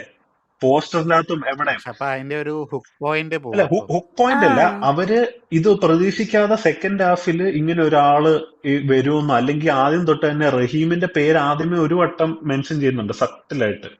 അപ്പം ബുദ്ധിയുള്ളവരാണെങ്കിൽ അത് ആദ്യമേ പിടിക്കും. അതായത് മോഹൻലാൽ ഇല്ല എന്നുള്ളത്, അതായത് ഉണ്ടെന്നുള്ള കാര്യം പോലും അറിയാതെ ഈ സിനിമ കാണാൻ പോകുന്നവർക്ക് പെട്ടെന്ന് മോഹൻലാലിനെ കിട്ടിക്കഴിയുമ്പോ എങ്ങനെ ഇരിക്കും? അത് പക്ഷെ ഹൈഡ് ചെയ്യാനും പാടല്ലേ. കാര്യം അത് ഇവര് ഷൂട്ട് ചെയ്യുന്നുണ്ട്. പോരാത്തതിന് പേട്രിയോട്ട് എന്നുള്ള പേര് തന്നെ ആൾക്കാർ അറിഞ്ഞത് തന്നെ ലാലേട്ടൻ മറ്റേ ശ്രീലങ്കൻ ഇതിലെ ഗവൺമെന്റിന്റെ ഗസ്റ്റ് ആയിട്ട് പോയപ്പോ പറഞ്ഞേണ്ടിരുന്നു. അവിടെയാണ് അപ്പൊ പ്രശ്നം. അത് ആ ഒരു ഫാക്ടർ മറച്ചു അത് വെക്കാനുള്ള വേണമെങ്കിൽ ഹൈഡ് ചെയ്യാമായിരുന്നു. അല്ല, അത് മാത്രല്ല, നമ്മുടെ ഈ ഒരു പ്രീവിയസ് എപ്പിസോഡിനകത്തിൽ റീസെന്റ് ഉള്ള ഒരു എപ്പിസോഡാണ് നമ്മൾ കിഷ്കിന്താണ്ടെന്ന് എനിക്ക് വന്ന മസ്തിഷ്ക മരണം ബേസ് ചെയ്തിട്ട് ഒരു എപ്പിസോഡ് ചെയ്തിരുന്നു. അത് 2 എപ്പിസോഡാണ് ആക്ച്വലി. ഒരെണ്ണം മസ്തിഷ്ക മരണം മൂവിയെ കുറിച്ചുള്ളതും മറ്റേത് എലീറ്റ് സിനിഫൈൽ എന്നുള്ള ആ ഒരു കോൺസെപ്റ്റിനെ ബേസ് ചെയ്തിട്ടുള്ള ഒരു എപ്പിസോഡാണ്. അപ്പൊ അതിനകത്തിൽ പറയുന്ന ആ ഒരു എന്താ whatever it may be, whatever that concept may be, നിങ്ങൾ ആ പോഡ്കാസ്റ്റ് കേട്ടില്ലെങ്കിൽ go and check it out, it's interesting. ഞാൻ പറയാൻ വന്നത് എന്താന്ന് വെച്ചാൽ, എല്ലാവരും ഞാൻ എപ്പോഴും പറഞ്ഞു കേൾക്കുന്ന ഒരു കാര്യമാണ്, അതായത് Malayali audiences are brilliant when compared to the other part of India എന്ന്. I don't agree with it. I don't have any opinion about it. സത്യം പറഞ്ഞു കഴിഞ്ഞാൽ എന്തും ആയിക്കോട്ടെ, അത് മലയാളി ഓഡിയൻസിനെ കുറച്ചും കൂടെ ബെറ്റർ ആണെന്നോ അല്ലെങ്കിൽ എന്തും ആയിക്കോട്ടെ, I'm saying that we should reach a point where ഒരു സ്റ്റാർ ഉണ്ടോ ഇല്ലയോ എന്നുള്ളത് ആ പടത്തിന്റെ ഒരു കാര്യത്തിനെ മാറ്റർ ചെയ്യരുത്, അല്ലെങ്കിൽ നിങ്ങൾ അതിനെ ഒന്നും പ്രതീക്ഷിച്ചുകൊണ്ട് പോകരുത് എന്നുള്ള ഒരു അവസ്ഥയിലേക്ക് വരുമ്പോഴല്ലേ യുനോ അവർക്ക് എല്ലാ രീതിയിലും ഉള്ള ഫ്രീഡം കിട്ടുന്നതെന്നാണ് ഞാൻ ചോദിക്കുന്നത്. മനസ്സിലായോ? Like if you really want that elevation, you are not looking for the story, you're looking for something. ലാലേട്ടൻ എന്ന് പറയുന്ന ആൾക്ക് എന്ത് എലവേഷൻ വേണം എന്നാണ് അപ്പൊ നിങ്ങൾ നോക്കുന്നത്, അല്ലാതെ ഈ പടത്തിനോ സ്റ്റോറിക്കോ എന്ത് എലവേഷൻ വേണം എന്നല്ല നിങ്ങൾ നോക്കുന്നത്. അതാണ് എൻ്റെ പ്രോബ്ലം. അതായത് ആ സ്റ്റാറിനെ, നിനക്ക് ലാലേട്ടനെ ഇഷ്ടമാണ്, ആ ലാലേട്ടനെ ഇഷ്ടമുള്ളതുകൊണ്ട് ലാലേട്ടന് എലവേഷൻ വേണം എന്നാണ് പറയുന്നത്, അല്ല ലാലേട്ടന്റെ ക്യാരക്ടറിന് എലവേഷൻ വേണം എന്നല്ല പറയുന്നത്. Like Chakrabarti said, he is another character in this movie and they have been highlighting this for like the nth time. ഞാൻ ഇതിന്റെ ഏതോ ഇന്റർവ്യൂ കണ്ടാലും എപ്പോഴും പറയുന്ന ഒരു കാര്യമാണ്, മമ്മൂക്കയാണെങ്കിലും ലാലേട്ടനാണെങ്കിലും കുഞ്ചാക്കോവനാണെങ്കിലും ഫഹദ് ഫാസിലാണെങ്കിലും ആരാണെങ്കിലും ഇതിനകത്തുള്ള ഓരോ സ്റ്റാർസ് ആണെങ്കിലും they are not coming in as stars, they are characters. അപ്പൊ അത് മനസ്സിലാക്കാനുള്ള സ്പേസിലേക്ക് എത്തിയില്ലെങ്കിൽ ഐ ഡോണ്ട് നോ. അതൊരു രീതിയിലുള്ള ഒരു എന്താ പറയുക, ഒരു ടൈയിങ് യുവർ ഹാൻഡ്സ് എന്ന് പറയുന്ന പോലത്തെ ഒരു അവസ്ഥയല്ലേ. ഐ ഡോണ്ട് അണ്ടർസ്റ്റാൻഡ് ഇപ്പോഴും അത് പീപ്പിൾ അങ്ങനത്തെ why do people expect that എന്നാണ് ഞാൻ ചോദിക്കുന്നത്. I was really satisfied with how organic and realistic Lalettan's character was. And I was to be honest, എല്ലാവരും പറയുന്നുണ്ട് ഹിസ് ഡെത്ത് വാസ്, ഈവൻ ദിഗു was also talking about this, അതായത് അദ്ദേഹത്തിന് മരിച്ചില്ലായിരുന്നെങ്കിലും വലിയ കാര്യങ്ങളൊന്നും സംഭവിക്കത്തില്ല. ഐ മീൻ കഥ തന്തുവിലൊന്നും വലിയ വ്യത്യാസമൊന്നും വരില്ല, മരണം വേണമെങ്കിൽ ഒഴിവാക്കാമായിരുന്നു എന്നുള്ള ഒരു രീതിയിൽ ഞങ്ങൾ ഇങ്ങനെ മുമ്പേ സംസാരിച്ചു പറയായിരുന്നു. But him dying was an impactful thing for me. എനിക്കത് ഓക്കെ ആയിരുന്നു. I was as an audience I was okay with it. അല്ല ഞാനും എനിക്കത് ഈ ലാലേട്ടൻ മരിച്ചപ്പോഴത്തേക്ക് ഞാൻ ഇമോഷണലായി. പക്ഷെ അതിന് പിന്നിലുള്ള കാരണം എന്ന് പറഞ്ഞാൽ ലാലേട്ടൻ ഏത് പടത്തിൽ മരിച്ചാലും എനിക്കത് ഹൈലി ഇമോഷണൽ ആവുന്ന ഒരു തീർച്ചയായും. ഇതാണ്. അപ്പം ഞാനിങ്ങനെ ഇവരോടൊക്കെ പറഞ്ഞു, ഇപ്പം SG ആണല്ലോ ഈ റോള് വെച്ചിരുന്നത്, സുരേഷ് ഗോപിക്കാണ് ഈ റോള് വെച്ചിരുന്നത്. ലാലേട്ടൻ വന്നപ്പോൾ കുറച്ച് ചെറിയ മോഡിഫിക്കേഷൻസ് ഒക്കെ എന്തോ അവർ വരുത്തിയെന്നൊക്കെയാണ് കേട്ടിട്ടുള്ളത്. SG ആയിരുന്നു മരിച്ചു കിടന്നിരുന്നെങ്കിൽ പ്രത്യേകിച്ച് വികാരമൊന്നും എനിക്ക് തോന്നത്തില്ലായിരുന്നു. പക്ഷേ ലാലേട്ടൻ ആയതുകൊണ്ടാണ് ആ മരണം എനിക്ക് വർക്കായത്. പക്ഷെ അൺഫോർച്ചുനേറ്റ്ലി അവർ ആ സീനില് ലിഫ്റ്റ് വന്ന് ലാലേട്ടന്റെ ബാക്കിൽ വന്ന് ഇടിക്കുന്നത് കാണിച്ചപ്പോൾ അറിയാതെ ഞാൻ ചിരിച്ചു പോയി. ഞാൻ മാത്രമല്ല തിയേറ്ററിലുള്ളവരും ചിരിച്ചിരുന്നു. പിന്നെ എനിക്ക് ഞങ്ങളുടെ തിയേറ്ററിലും ചിരി ഉണ്ടായിരുന്നു കേട്ടോ. അതൊരു കോമൺ സാധനമായിരുന്നു എന്ന് എനിക്ക് ആ തോന്നുന്നു. സീന് എനിക്ക് കൂടുതൽ അനുഭവവേദ്യമാക്കാനായിട്ട് എൻ്റെ പുറകെ ഇരുന്ന സുഹൃത്ത് വല്ലാതെ സഹായിച്ചിരുന്നു, തിയേറ്ററിൽ പടം കാണാൻ വന്നവൻ. അപ്പം പുറകെ ഇരുന്ന് ലിഫ്റ്റ് ലാലേട്ടൻ്റെ ബാക്കിൽ ഇടിച്ചതുപോലെ ഇവൻ കാലുകൊണ്ട് എൻ്റെ സീറ്റിലിട്ട് തൊഴിച്ചോണ്ടിരിക്കുകയായിരുന്നു കുറേ നേരമായിട്ട്. അപ്പോൾ അതെനിക്ക് വല്ലാതെ റിലേറ്റ് ചെയ്യാൻ പറ്റിയ ഒരു മൊമെൻ്റ് ആയിരുന്നു. എന്താണേലും ഞാൻ പറഞ്ഞെന്താണെന്ന് വെച്ച് കഴിഞ്ഞാൽ ഇപ്പം ഓക്കെ, അതിൻ്റെ ആ പടത്തിൽ അതിനൊരു ജസ്റ്റിഫിക്കേഷൻ ഉണ്ട്. ലാലേട്ടൻ മരിക്കുന്നതാണേലും കാര്യം അവരുടെ ആ ഫ്രണ്ട്ഷിപ്പും കാര്യങ്ങളൊക്കെ ഉണ്ട്. പിന്നെ ഒരു സോൾജറിന് കൊടുക്കേണ്ട റെസ്പെക്റ്റും കാര്യങ്ങളൊക്കെ മമ്മൂക്ക ഇക്കസി എന്ന് ഞാൻ സ്നേഹത്തോടെ വിളിക്കുന്ന നമ്മുടെ മമ്മൂക്ക പറയുന്നുണ്ട്. പക്ഷേ അതില്ലായിരുന്നെങ്കിലും കുഴപ്പമില്ല എന്ന് ഞാൻ പറഞ്ഞതിൻ്റെ കാരണം എന്താണെന്ന് വെച്ച് കഴിഞ്ഞാൽ I wanted him to survive. ലാലേട്ടനാണല്ലോ. അപ്പം ഐ അണ്ടർസ്റ്റാൻഡ്, ഐ പിന്നെ അണ്ടർസ്റ്റാൻഡ്. അതില് അവര് റെസ്പെക്ട് കൊടുക്കുന്നുണ്ട്. ആ വാർ മെമ്മോറിയലിന്റെ അവിടെ വെച്ച് ഒരു സല്യൂട്ട് കൊടുക്കുന്നു. ആ പുള്ളിയുടെ പേര് അതിൽ വരണം എന്നുള്ള രീതിയല്ലേ. ഇത് ഇത് തന്നെ അവർക്ക് ലാലേട്ടൻ സർവൈവ് ചെയ്യുവാണെങ്കിലും പുള്ളിയുടെ നേരത്തെ ഒരു ഒരു വാറിന്റെ സമയത്താണ് പുള്ളിയുടെ കാല് പോയെന്ന് പറയുന്നുണ്ടല്ലോ. അപ്പൊ അന്നേ പുള്ളിക്ക് ആ അർഹിക്കുന്ന ആ ഒരു റെക്കഗ്നിഷൻ കിട്ടിയിരുന്നില്ല. പുള്ളി തഴയപ്പെട്ടിരുന്നു. പുള്ളി സർവൈവ് ചെയ്തിട്ട് ഈ മിഷന്റെ ഇതിലിപ്പോൾ ആ പെൺകുട്ടിയെ രക്ഷിക്കാൻ വേണ്ടിയിട്ട് പുള്ളി ആ ഫേറ്റൽ സ്റ്റാബ് കൊണ്ടൊക്കെ എടുത്ത് പുള്ളി സർവൈവ് ചെയ്തു എന്ന് വെച്ചു. അങ്ങനെ പുള്ളി അതിന് വേണ്ടിയിട്ടും കൂടെ ആ ഒരു ഇത് കൊടുത്തിരുന്നു. അപ്പം ആ പണ്ട് നഷ്ടപ്പെട്ട ആ റെക്കഗ്നിഷൻ കൂടെ ചേർത്ത് ജീവനോടുള്ള ലാലേട്ടന് അത് കൊടുക്കുമായിരുന്നെങ്കിലും അത് വർക്ക് ആവുമായിരുന്നു. I understand your feeling. എന്നാ അതെനിക്ക് മനസ്സിലായി. നിന്റെ I understand way you coming from, എനിക്കത് മനസ്സിലായി. പക്ഷെ ഞാൻ പറയുന്നത് എന്താണെന്ന് വെച്ചാൽ ദിസ് ഇസ് വെരി റിയലിസ്റ്റിക്. ഒരു 4 പേര് കൂടി ഒരാളെ ആക്രമിക്കുകയാണ് ഇൻസൈഡ്. 4 പേരുണ്ടായിരുന്ന 3 പേരാണ്, ഹൂഎവർ ഇറ്റ് ഈസ്, എത്ര നമ്പറാന്ന് ഞാൻ ഇപ്പോൾ ഓർക്കുന്നില്ല. I think it was 3 or 4 people. 4 പേര് കൂടി ഒരാളെ ഒരു എലിവേറ്ററിനകത്തിൽ എന്താണ് കുത്താൻ നോക്കുകയാണ്, അങ്ങോട്ടും ഇങ്ങോട്ടും കുത്തും പിടിയും നടക്കുകയാണ്.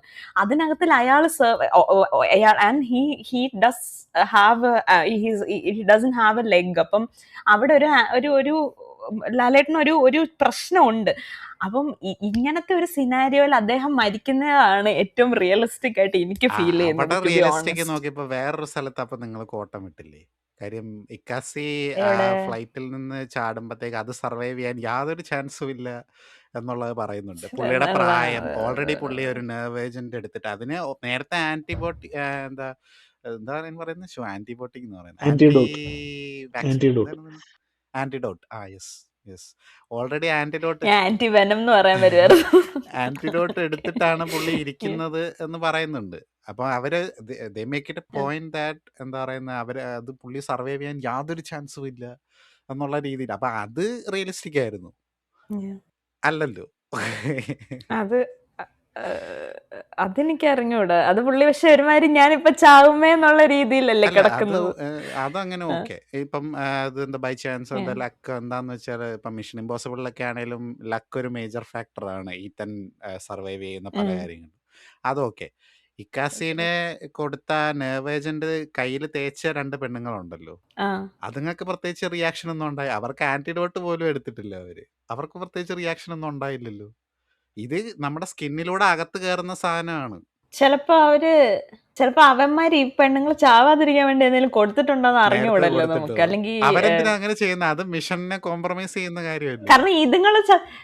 കാരണം ഈ പെണ്ണുങ്ങൾ ചത്തു കഴിഞ്ഞാൽ കൂടുതൽ സസ്പിഷൻ വരുമല്ലോ. അപ്പൊ സസ്പിഷൻ വരാതിരിക്കാൻ വേണ്ടി അതായത് മമ്മൂക്കയുടെ മോന്തയ്ക്ക് തേച്ച ആൾക്കാർ മരിച്ചു, തേക്കപ്പെട്ട മമ്മൂക്കയും മരിച്ചു. അപ്പൊ അത് ഭയ പ്രശ്നമാവില്ലേ? ഇതാകുമ്പോ മമ്മൂക്ക മാത്രം മരിക്കുമ്പോൾ അതൊരു ഹാർട്ട് ഫെയിലിയർ എന്താണെന്ന് വെച്ചാൽ അങ്ങനത്തെ ഒരു അവസ്ഥയിലേക്ക് പോകുമല്ലോ. മറ്റേത് സസ്പിഷ്യസ് ആവത്തിട്ട്. അത് എന്താ പറയുക, എനിക്കത് അങ്ങോട്ട് ഒരു റീസണിങ് ആയിട്ട് തോന്നുന്നില്ല. കാര്യം എന്താണെന്ന് വെച്ച് കഴിഞ്ഞാൽ അതിന്റെ സിംറ്റം ഒക്കെ അവർക്ക് ഉണ്ടാകുന്നുണ്ട്. കൈ പൊള്ളുന്ന പോലെയൊക്കെ തോന്നി എന്നൊക്കെ പറയുന്നുണ്ട്. എനിവേസ് ഇനിയിപ്പോൾ നീ അങ്ങനെ അങ്ങനെ പറയുകയാണെങ്കിൽ അങ്ങനെ ഓക്കെ. ഇത്രയും കഷ്ടപ്പെടേണ്ട കാര്യമില്ല. ഇതിനകത്തിലെ കൺവിൻസിങ് സ്റ്റാർ ഞാൻ. അല്ല, അങ്ങനെ ഇപ്പം നിപ്പിക്ക് ചെയ്യാനായിട്ടാണെങ്കിൽ അങ്ങനെ കുറേ സംഭവങ്ങൾ ഇതിൻ്റെ അകത്തുണ്ട്. പക്ഷെ അത് ഞാനൊരു എക്സാമ്പിൾ ആയിട്ട് ഇങ്ങനെ പറഞ്ഞു എന്നുള്ളതാണ്. ഞാനതൊന്നും ബോദർ ചെയ്യുന്നുണ്ടായിരുന്നില്ല. എനിക്ക് പടം വർക്കായി. പക്ഷെ ഈ പറഞ്ഞ പോലെ ചില കാര്യങ്ങൾ വേണമെങ്കിൽ അവർക്ക് ഇതാക്കാമായിരുന്നു എന്നുള്ള രീതിയിൽ. ഓഡിയൻസിന്റെ സൈഡിൽ നിന്ന് ചിരി വന്ന 2 ഇൻസ്റ്റൻസസ് ഉണ്ട്. തിയേറ്ററിലെ കാര്യം പറഞ്ഞപ്പോഴേ, ഫസ്റ്റ് വൺ ഈ പറഞ്ഞ പോലെ ലിഫ്റ്റ് സീനാണ്. അത് എല്ലാ തിയേറ്റേഴ്സിലും ഒരുപോലെ ചിരി ഉണ്ടായിരുന്നു. പക്ഷെ ഞങ്ങളുടെ തിയേറ്ററിൽ വിയേർഡ്ലി ഞാൻ ചിരിക്കാത്ത ഒരു സമയത്ത് ഞങ്ങളുടെ തിയേറ്ററിലുള്ള ആൾക്കാർ ചിരിക്കുന്നുണ്ടായിരുന്നു. I'm still thinking why they laughed. എനിക്ക് അറിഞ്ഞൂടെ എന്നാന്ന്. അതായത് ഒരു 4-5 പേര് ചിരിച്ചായിരുന്നു. അപ്പൊ ഞാൻ അങ്ങനെ ഓർത്തു. ഏത് സീനാന്ന് വെച്ച് കഴിഞ്ഞാല് നമ്മുടെ ഫാഫ അദ്ദേഹത്തിന്റെ അച്ഛനെ പറഞ്ഞ് കൺവിൻസ് ചെയ്ത് സൂയിസൈഡിലേക്ക് നയിക്കുന്ന ഒരു സീനുണ്ടല്ലോ. അപ്പൊ അതാർക്കും അങ്ങനെ അങ്ങോട്ട് വർക്കായില്ലെന്ന് തോന്നുന്നു. എല്ലാരും ഒന്ന് ചിരിക്കുന്നുണ്ടായിരുന്നു വാട്ട് ഈസ് ഹാപ്പനിങ് എന്നുള്ള രീതിയിൽ. അവിടെയാണേലേ ഇപ്പം ഫാഫയുടെ മോന്തയ്ക്ക് മറ്റേ സ്പ്രേ അടിക്കുവാണല്ലോ ചെയ്യുന്നത്. അപ്പൊ നമ്മളൊക്കെ സ്പ്രേ അടിച്ചിട്ടുള്ളവരാണ് അറിയാമല്ലോ. നമ്മള് ഇപ്പൊ കഷത്തടിക്കുവാണെങ്കിൽ തന്നെ അത് മുറിക്ക് ചുറ്റും പടരുന്ന രീതിയിലാണല്ലോ അതിന്റെ മിസ്റ്റ് ഉണ്ടാകുന്നത്. അപ്പം അത് അടിക്കുന്നവന്റെ കയ്യിലും റെസിഡ്യൂ വരൂല്ലേ? അത് ശരിയാണ്, കറക്റ്റ്. അറിഞ്ഞൂടാ, നേരത്തെ ആന്റിഡോട്ട് എടുത്തിട്ടുണ്ടായിരുന്നത്. എല്ലാത്തിനും ആന്റിഡോട്ട് ഉണ്ട്. ലാലേട്ടനും മറ്റേ നടുക്കടലിൽ നിന്ന് കമ്മ്യൂണിക്കേറ്റ് ചെയ്തത് സ്ട്രീറ്റ് ലൈറ്റ് എങ്ങനെ അത് കൺട്രോൾ ചെയ്തു എന്നുള്ളത് ഒരു പ്രഹേളികയാണ്.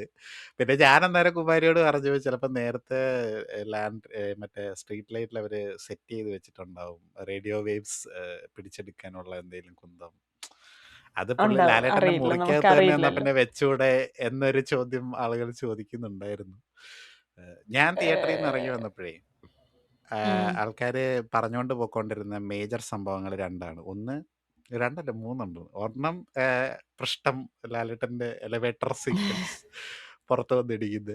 പിന്നെ കണ്ണ് ചിമ്മി പുള്ളി മോഴ്സ് കോഡ് കൊടുക്കുമല്ലോ. അപ്പൊ അതില് മറ്റേ അതിന്റെ ഒരു ബാക്ക്ഗ്രൗണ്ട് ആയിട്ട് അവരാ ടോർച്ചർ എന്ന് പറഞ്ഞൊരു പുള്ളി സിഗ്നൽ ചെയ്ത് തന്നെയാണ് ഒരു ക്ലിപ്പ്. പക്ഷെ അത് തന്നെ അവര് ടോർച്ചർ എന്ന് നമ്മൾ അനുഭവിച്ച ടോർച്ചറിനെയാണ് അവര് സിഗ്നൽ ചെയ്തത് എന്ന് പറഞ്ഞുകൊണ്ട് കളിയാക്കിക്കൊണ്ട് ചിലവന്മാര് പോകുന്നുണ്ടായിരുന്നു. ലാലേട്ടൻ എലിവേറ്ററിൽ ലാലേട്ടൻ ടോർച്ചർ എന്നാണ് സിഗ്നൽ കൊടുത്തതെന്നുള്ള രീതിയിൽ.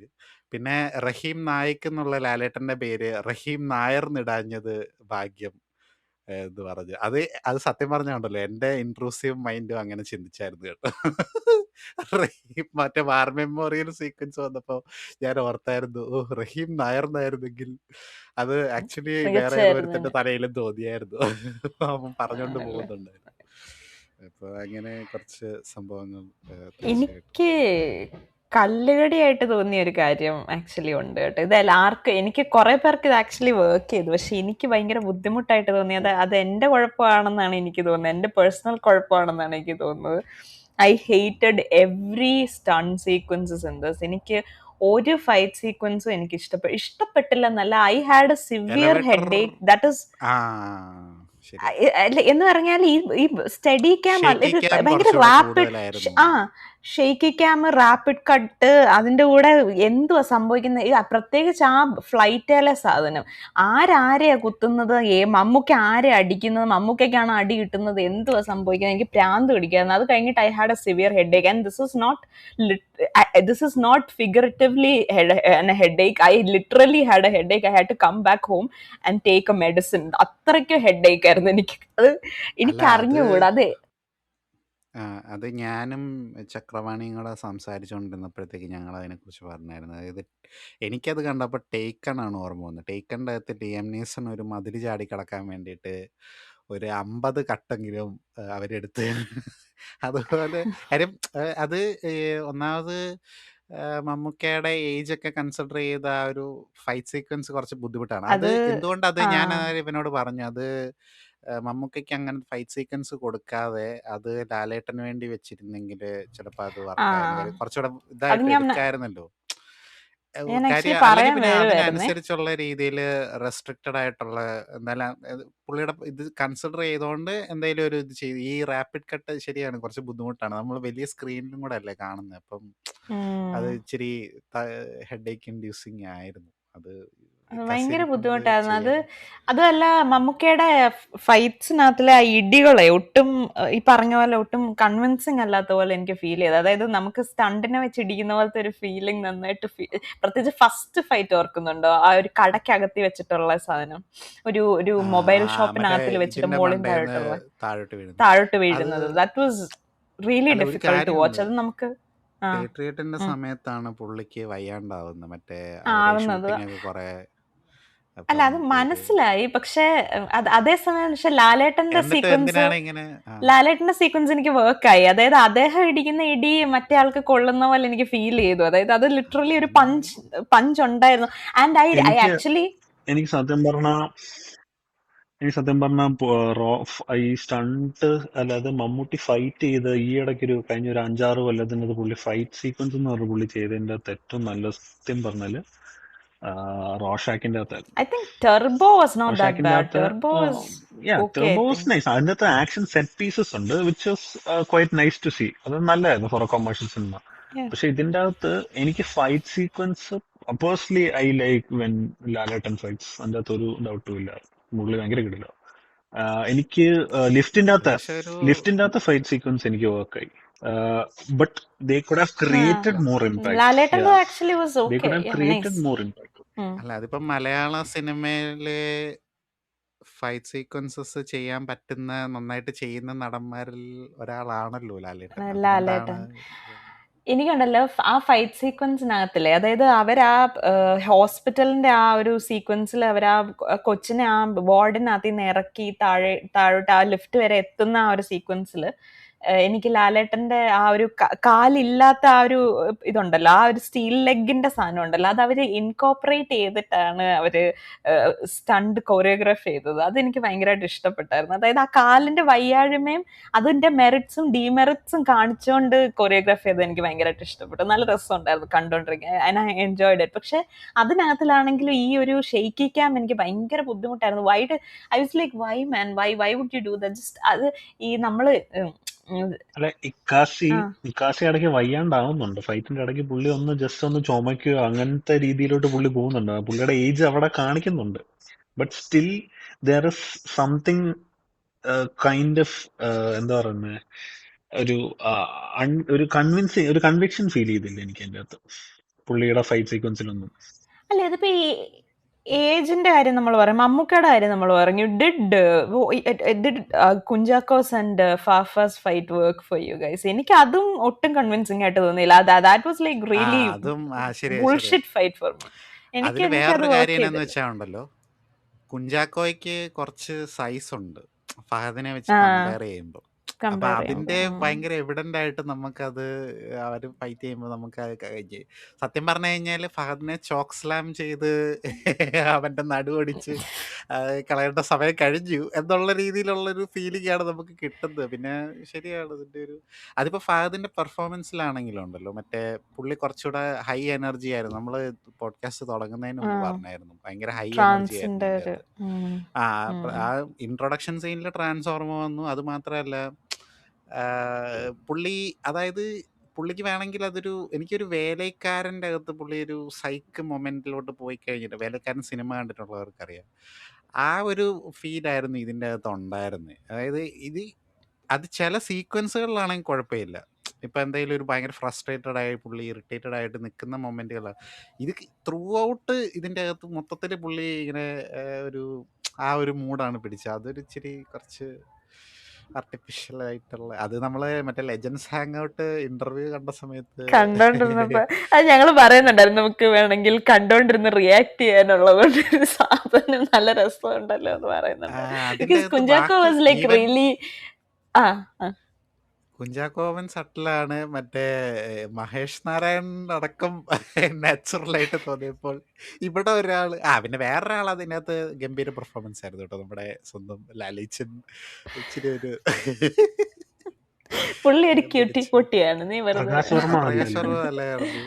അപ്പൊ അതിന്റെ അകത്ത് ഈ ഫഹദും കുഞ്ചാക്കോയും തമ്മിലുള്ള കോൺവെർസേഷനിൽ ഒരു എനിക്ക് അറിയത്തില്ല പുള്ളിയുടെ ഒരു ആ ഒരു മോഡ് അങ്ങനെ ചേഞ്ച് ആയി പോയോ. അത് ചക്രവാണി പറഞ്ഞായിരുന്നു. ഈ മറ്റേ ഡയറക്ടർ വേണു എന്നല്ലേ പറഞ്ഞേ, പുള്ളി പറഞ്ഞ മറ്റേ ഫഹദിന്റെ പെർഫോമൻസിന്റെ കാര്യത്തിൽ ഒരു പൊടിക്ക് ഒന്ന് ഇത് പോയി കഴിഞ്ഞാൽ ഓവർ ആക്ടിങ് ആയിട്ട് തോന്നുന്ന രീതിയിൽ ഉള്ള അങ്ങനത്തെ ഒരു ബോർഡർ ലൈനിൽ നിൽക്കുന്ന ഒരു ആക്ടറാണ് പുള്ളി എന്നുള്ളത് വളരെ കറക്റ്റാണ്. അത് ഇതിൻ്റെ അകത്ത് അങ്ങനെ ഒരു ചെറിയൊരു പ്രശ്നം ഉണ്ടായിരുന്നു.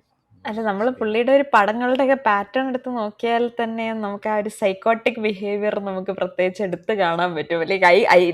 ഈ പടങ്ങൾ ഓർത്തിരിക്കാൻ ബുദ്ധിയില്ലാത്ത എന്റെ തലയിൽ വരെ ഒരു 5 പടം അടുപ്പിച്ച് എനിക്ക് പറയാൻ പറ്റും ഒരേ അതായത് characters are actually very different, പക്ഷെ it all has an underlining behavior to it. ഇപ്പം എസ് ജെ ട്രാൻസ്, സൂര്യക്ക് ആ ഒരു അതിരൻ, പ്രശ്നമുണ്ട്. ഉണ്ട് സെയിം പ്രശ്നമുണ്ട്. ശരിയാണ്, കറക്റ്റ്. പക്ഷെ പുള്ളി വീരധീര സൂരനില് ഭയങ്കര സട്ടിലായിട്ടാണ് പിടിച്ചേക്കുന്നത്. ആ ഉം. പോലീസ് റോള് അതിപ്പം വന്നതിന് അത് ആക്ച്വലി ഫാഫയ്ക്ക് അങ്ങനത്തെ സാധനം ഉണ്ട്. അതിപ്പോ ഞാൻ പറയട്ടെ, ഇപ്പൊ ഞാൻ പ്രകാശൻ അല്ലെങ്കിൽ ഇപ്പൊ ഇന്ത്യൻ ലവ് സ്റ്റോറി, എന്താ ഇന്ത്യൻ പ്രണയകഥ, ഇന്ത്യൻ ഇന്ത്യൻ പ്രണയം. പ്രണയകഥയിലൊന്നും നമുക്ക് അത് കാണാൻ പറ്റത്തില്ല. അപ്പൊ അങ്ങനത്തെ പക്ഷെ അങ്ങനത്തെ സാധനങ്ങൾ ഞാൻ ഉണ്ട്. പ്രകാശനിലും പാച്ചൂലൊക്കെ ഞാൻ ഒരു പ്രകാശൻ സിമിലർ എനർജി അല്ലേ? ആ അതിപ്പം ഇന്ത്യൻ പ്രണയകഥയിലും അത് തന്നെയാണല്ലോ. അല്ല പക്ഷെ ഇന്ത്യൻ ഇന്ത്യൻ പ്രണയകഥയില് പ്രണയകഥ അത് അതിന്റെ ഒരു ഓക്കെ ആയിരുന്നു. സ്റ്റാർട്ടിങ് ആണ്. ഒരു ഇതിന്റെ സ്റ്റാർട്ടിങ് ആണ്, അതുകൊണ്ട് അങ്ങനെ അതിനിപ്പം അറിയില്ല. അത് പുള്ളി ഒരു എന്താ പറയുന്നത്, അത് പുള്ളി തിരിച്ചു പിടിക്കാണ്ട് ഇരിക്കുന്നു. അറിയത്തില്ല. ആ ഒരു അല്ലെങ്കിൽ അതൊരുമാതിരി ഭയങ്കര ഇതിപ്പം ചില ആൾക്കാരുടെ കാര്യത്തിൽ ഇവർക്ക് ഒരേ എക്സ്പ്രഷനേ ഉള്ളൂ എന്ന് പറയാം. അപ്പം അതുകൊണ്ടല്ലോ അതെനിക്ക് ചില സമയത്തൊക്കെ അൺഫെയർ ആയിട്ട് തോന്നാറുണ്ട്. കാര്യം മനുഷ്യരല്ലേ, നമുക്ക് എക്സ്പ്രസ് ചെയ്യാൻ പറ്റുന്ന ഇതിലും കാര്യങ്ങളിലൊക്കെ ഒരു ലിമിറ്റേഷൻ ഉണ്ടല്ലോ. ഒരുപാട് പടം ചെയ്യുന്നതുകൊണ്ട് നമുക്കൊരു The problem is that we are in Malayalam film and we have many actors who has many different അത് ഈ റിപ്പീറ്റഡ് പാറ്റേൺ വരുന്നോണ്ട് ഇത് ഇടയ്ക്കൊന്ന് മാറ്റി പിടിച്ച് വേറെ എന്തെങ്കിലും ചെയ്യുവാണെങ്കിൽ ആൾക്കാർക്ക് അങ്ങനെ തോന്നത്തില്ല. ഇത് അടുപ്പിച്ച് ഈ ഒരു ഹൈ എനർജി സംഭവം പക്ഷെ വരുന്നോണ്ടാണ്. ഇതിലൊക്കെ എന്നെ അത്ഭുതപ്പെടുത്തുന്ന ഒരു മനുഷ്യനുണ്ട്. എങ്ങനെയാണ് ഈ മനുഷ്യൻ ഇപ്പോഴും ഇങ്ങനെ നിൽക്കുന്നത്? മഹേഷ് ബാബു എന്ന് പറയുന്ന ഒരു മനുഷ്യനുണ്ട്, ഒരു എക്സ്പ്രഷനും ഇല്ലാതെ അദ്ദേഹം ഇപ്പോഴും സൂപ്പർ സ്റ്റാർ ആയി നിൽക്കുന്നത്. എന്താണ് അദ്ദേഹത്തിന്റെ സീക്രട്ട് എന്ന് എനിക്കറിയില്ല. അതിപ്പോ നീ നന്നായിട്ട്. രാജമൗലി പടം വരുമ്പോൾ കണ്ടോണം, പിഴിഞ്ഞ് തീർച്ചയായും. ചാറെടുത്തിട്ടുണ്ടാവും പുള്ളിയുടെ. എന്താ പറയുക, അപ്പം Yes, അങ്ങനെ അപ്പം we are coming back. എനിക്ക് ഓവറോൾ പേട്രിയറ്റ് എനിക്ക് വർക്കായി കേട്ടോ. ഞാനിപ്പോൾ ഇത്രയും നിപ്പിക്ക് ചെയ്യാനായിട്ട് നമ്മളിങ്ങനെ കുറേ ഇപ്പം നീ പറഞ്ഞില്ലേ ലാലേട്ടൻ്റെ ക്യാമിയോയുടെ കാര്യം പറഞ്ഞില്ലേ, ലാലേട്ടനെ വിട്, കുഞ്ചാക്കോവൻ്റെ കാര്യത്തിൽ ഞാൻ ഫേസ്ബുക്കിൽ ഒരു കമൻറ്റ് അല്ല ഒരു പോസ്റ്റ് ഇങ്ങനെ കണ്ട, കുഞ്ചാക്കോബന് പുള്ളി ഒരു ലെറ്റർ പോലെ എഴുതി വെച്ചിരിക്കുകയാണ്, പ്രിയപ്പെട്ട കുഞ്ചാക്കോ ബോബൻ അറിയുന്നതിന് എന്നൊക്കെ പറഞ്ഞുകൊണ്ട്. അതായത് നിങ്ങൾ ചൂസ് ചെയ്യുന്ന പടങ്ങൾ എന്താ പറയുക, നിങ്ങൾ ബോഗൻ വില്ല അല്ലെങ്കിൽ മറ്റേ എന്താണ് എന്നത്താൻ കേസോട് അങ്ങനത്തെ പടങ്ങളിൽ അതുപോലുള്ള എന്തെങ്കിലും പെർഫോം ചെയ്യാനുള്ള റോളുകളൊക്കെ ചൂസ് ചെയ്യുക. അല്ലാണ്ട് ഇതുപോലെ ചുമ്മാ വന്നിട്ട് ഒരു കാര്യമില്ലാതെ അത് തുടങ്ങുന്നത് തന്നെ ഇങ്ങനെയാണ്. 50 മിനിറ്റ് ഷൂട്ട് ചെയ്തിട്ടുണ്ട് എന്ന് പറഞ്ഞിട്ട് 10 മിനിറ്റിൻ്റെ സീൻ പോലും ഉണ്ടായിരുന്നില്ല ചാക്കോച്ചൻ എന്നുള്ളതാണ് പുള്ളിയുടെ വിഷമം. അപ്പം അങ്ങനെ എന്തിനാണ് ഇങ്ങനെ മമ്മൂട്ടി മോഹൻലാലും ഉണ്ടെന്നും പറഞ്ഞുകൊണ്ട് എന്തിനാണ് ഇങ്ങനെയുള്ള ഇതൊക്കെ എടുക്കുന്നത്? എന്തെങ്കിലുമൊക്കെ പെർഫോം ചെയ്യാനുള്ള റോളുകൾ എടുത്തൂടെ? ഇതിൻ്റെ അകത്ത് വേറൊരു സംഭവമുണ്ട്. ഇന്നത്തെ കാലത്ത് സിനിമയ്ക്കകത്തുള്ള മെയിൻ പ്രശ്നങ്ങൾ. ഇപ്പം ഞാൻ ഈ സിനിമയിൽ വർക്ക് ചെയ്യുന്നവരെ അടുത്ത് സംസാരിച്ചപ്പം ഞാൻ അറിഞ്ഞ കുറച്ച് കാര്യങ്ങളിലൊന്നാ, ഈ പല ആൾക്കാരെയും ഈ കഥ പറഞ്ഞ ഉള്ളിലേക്ക് വിളിച്ച് കൊണ്ടുവന്ന് ഇവര് കുറെ സീനൊക്കെ സത്യം പറഞ്ഞ അഭിനയിക്കും. പക്ഷെ most of the scenes won't come, അതായത് ഫൈനൽ എഡിറ്റിന്റെ അകത്ത് ഇതൊന്നും കാണത്തില്ല.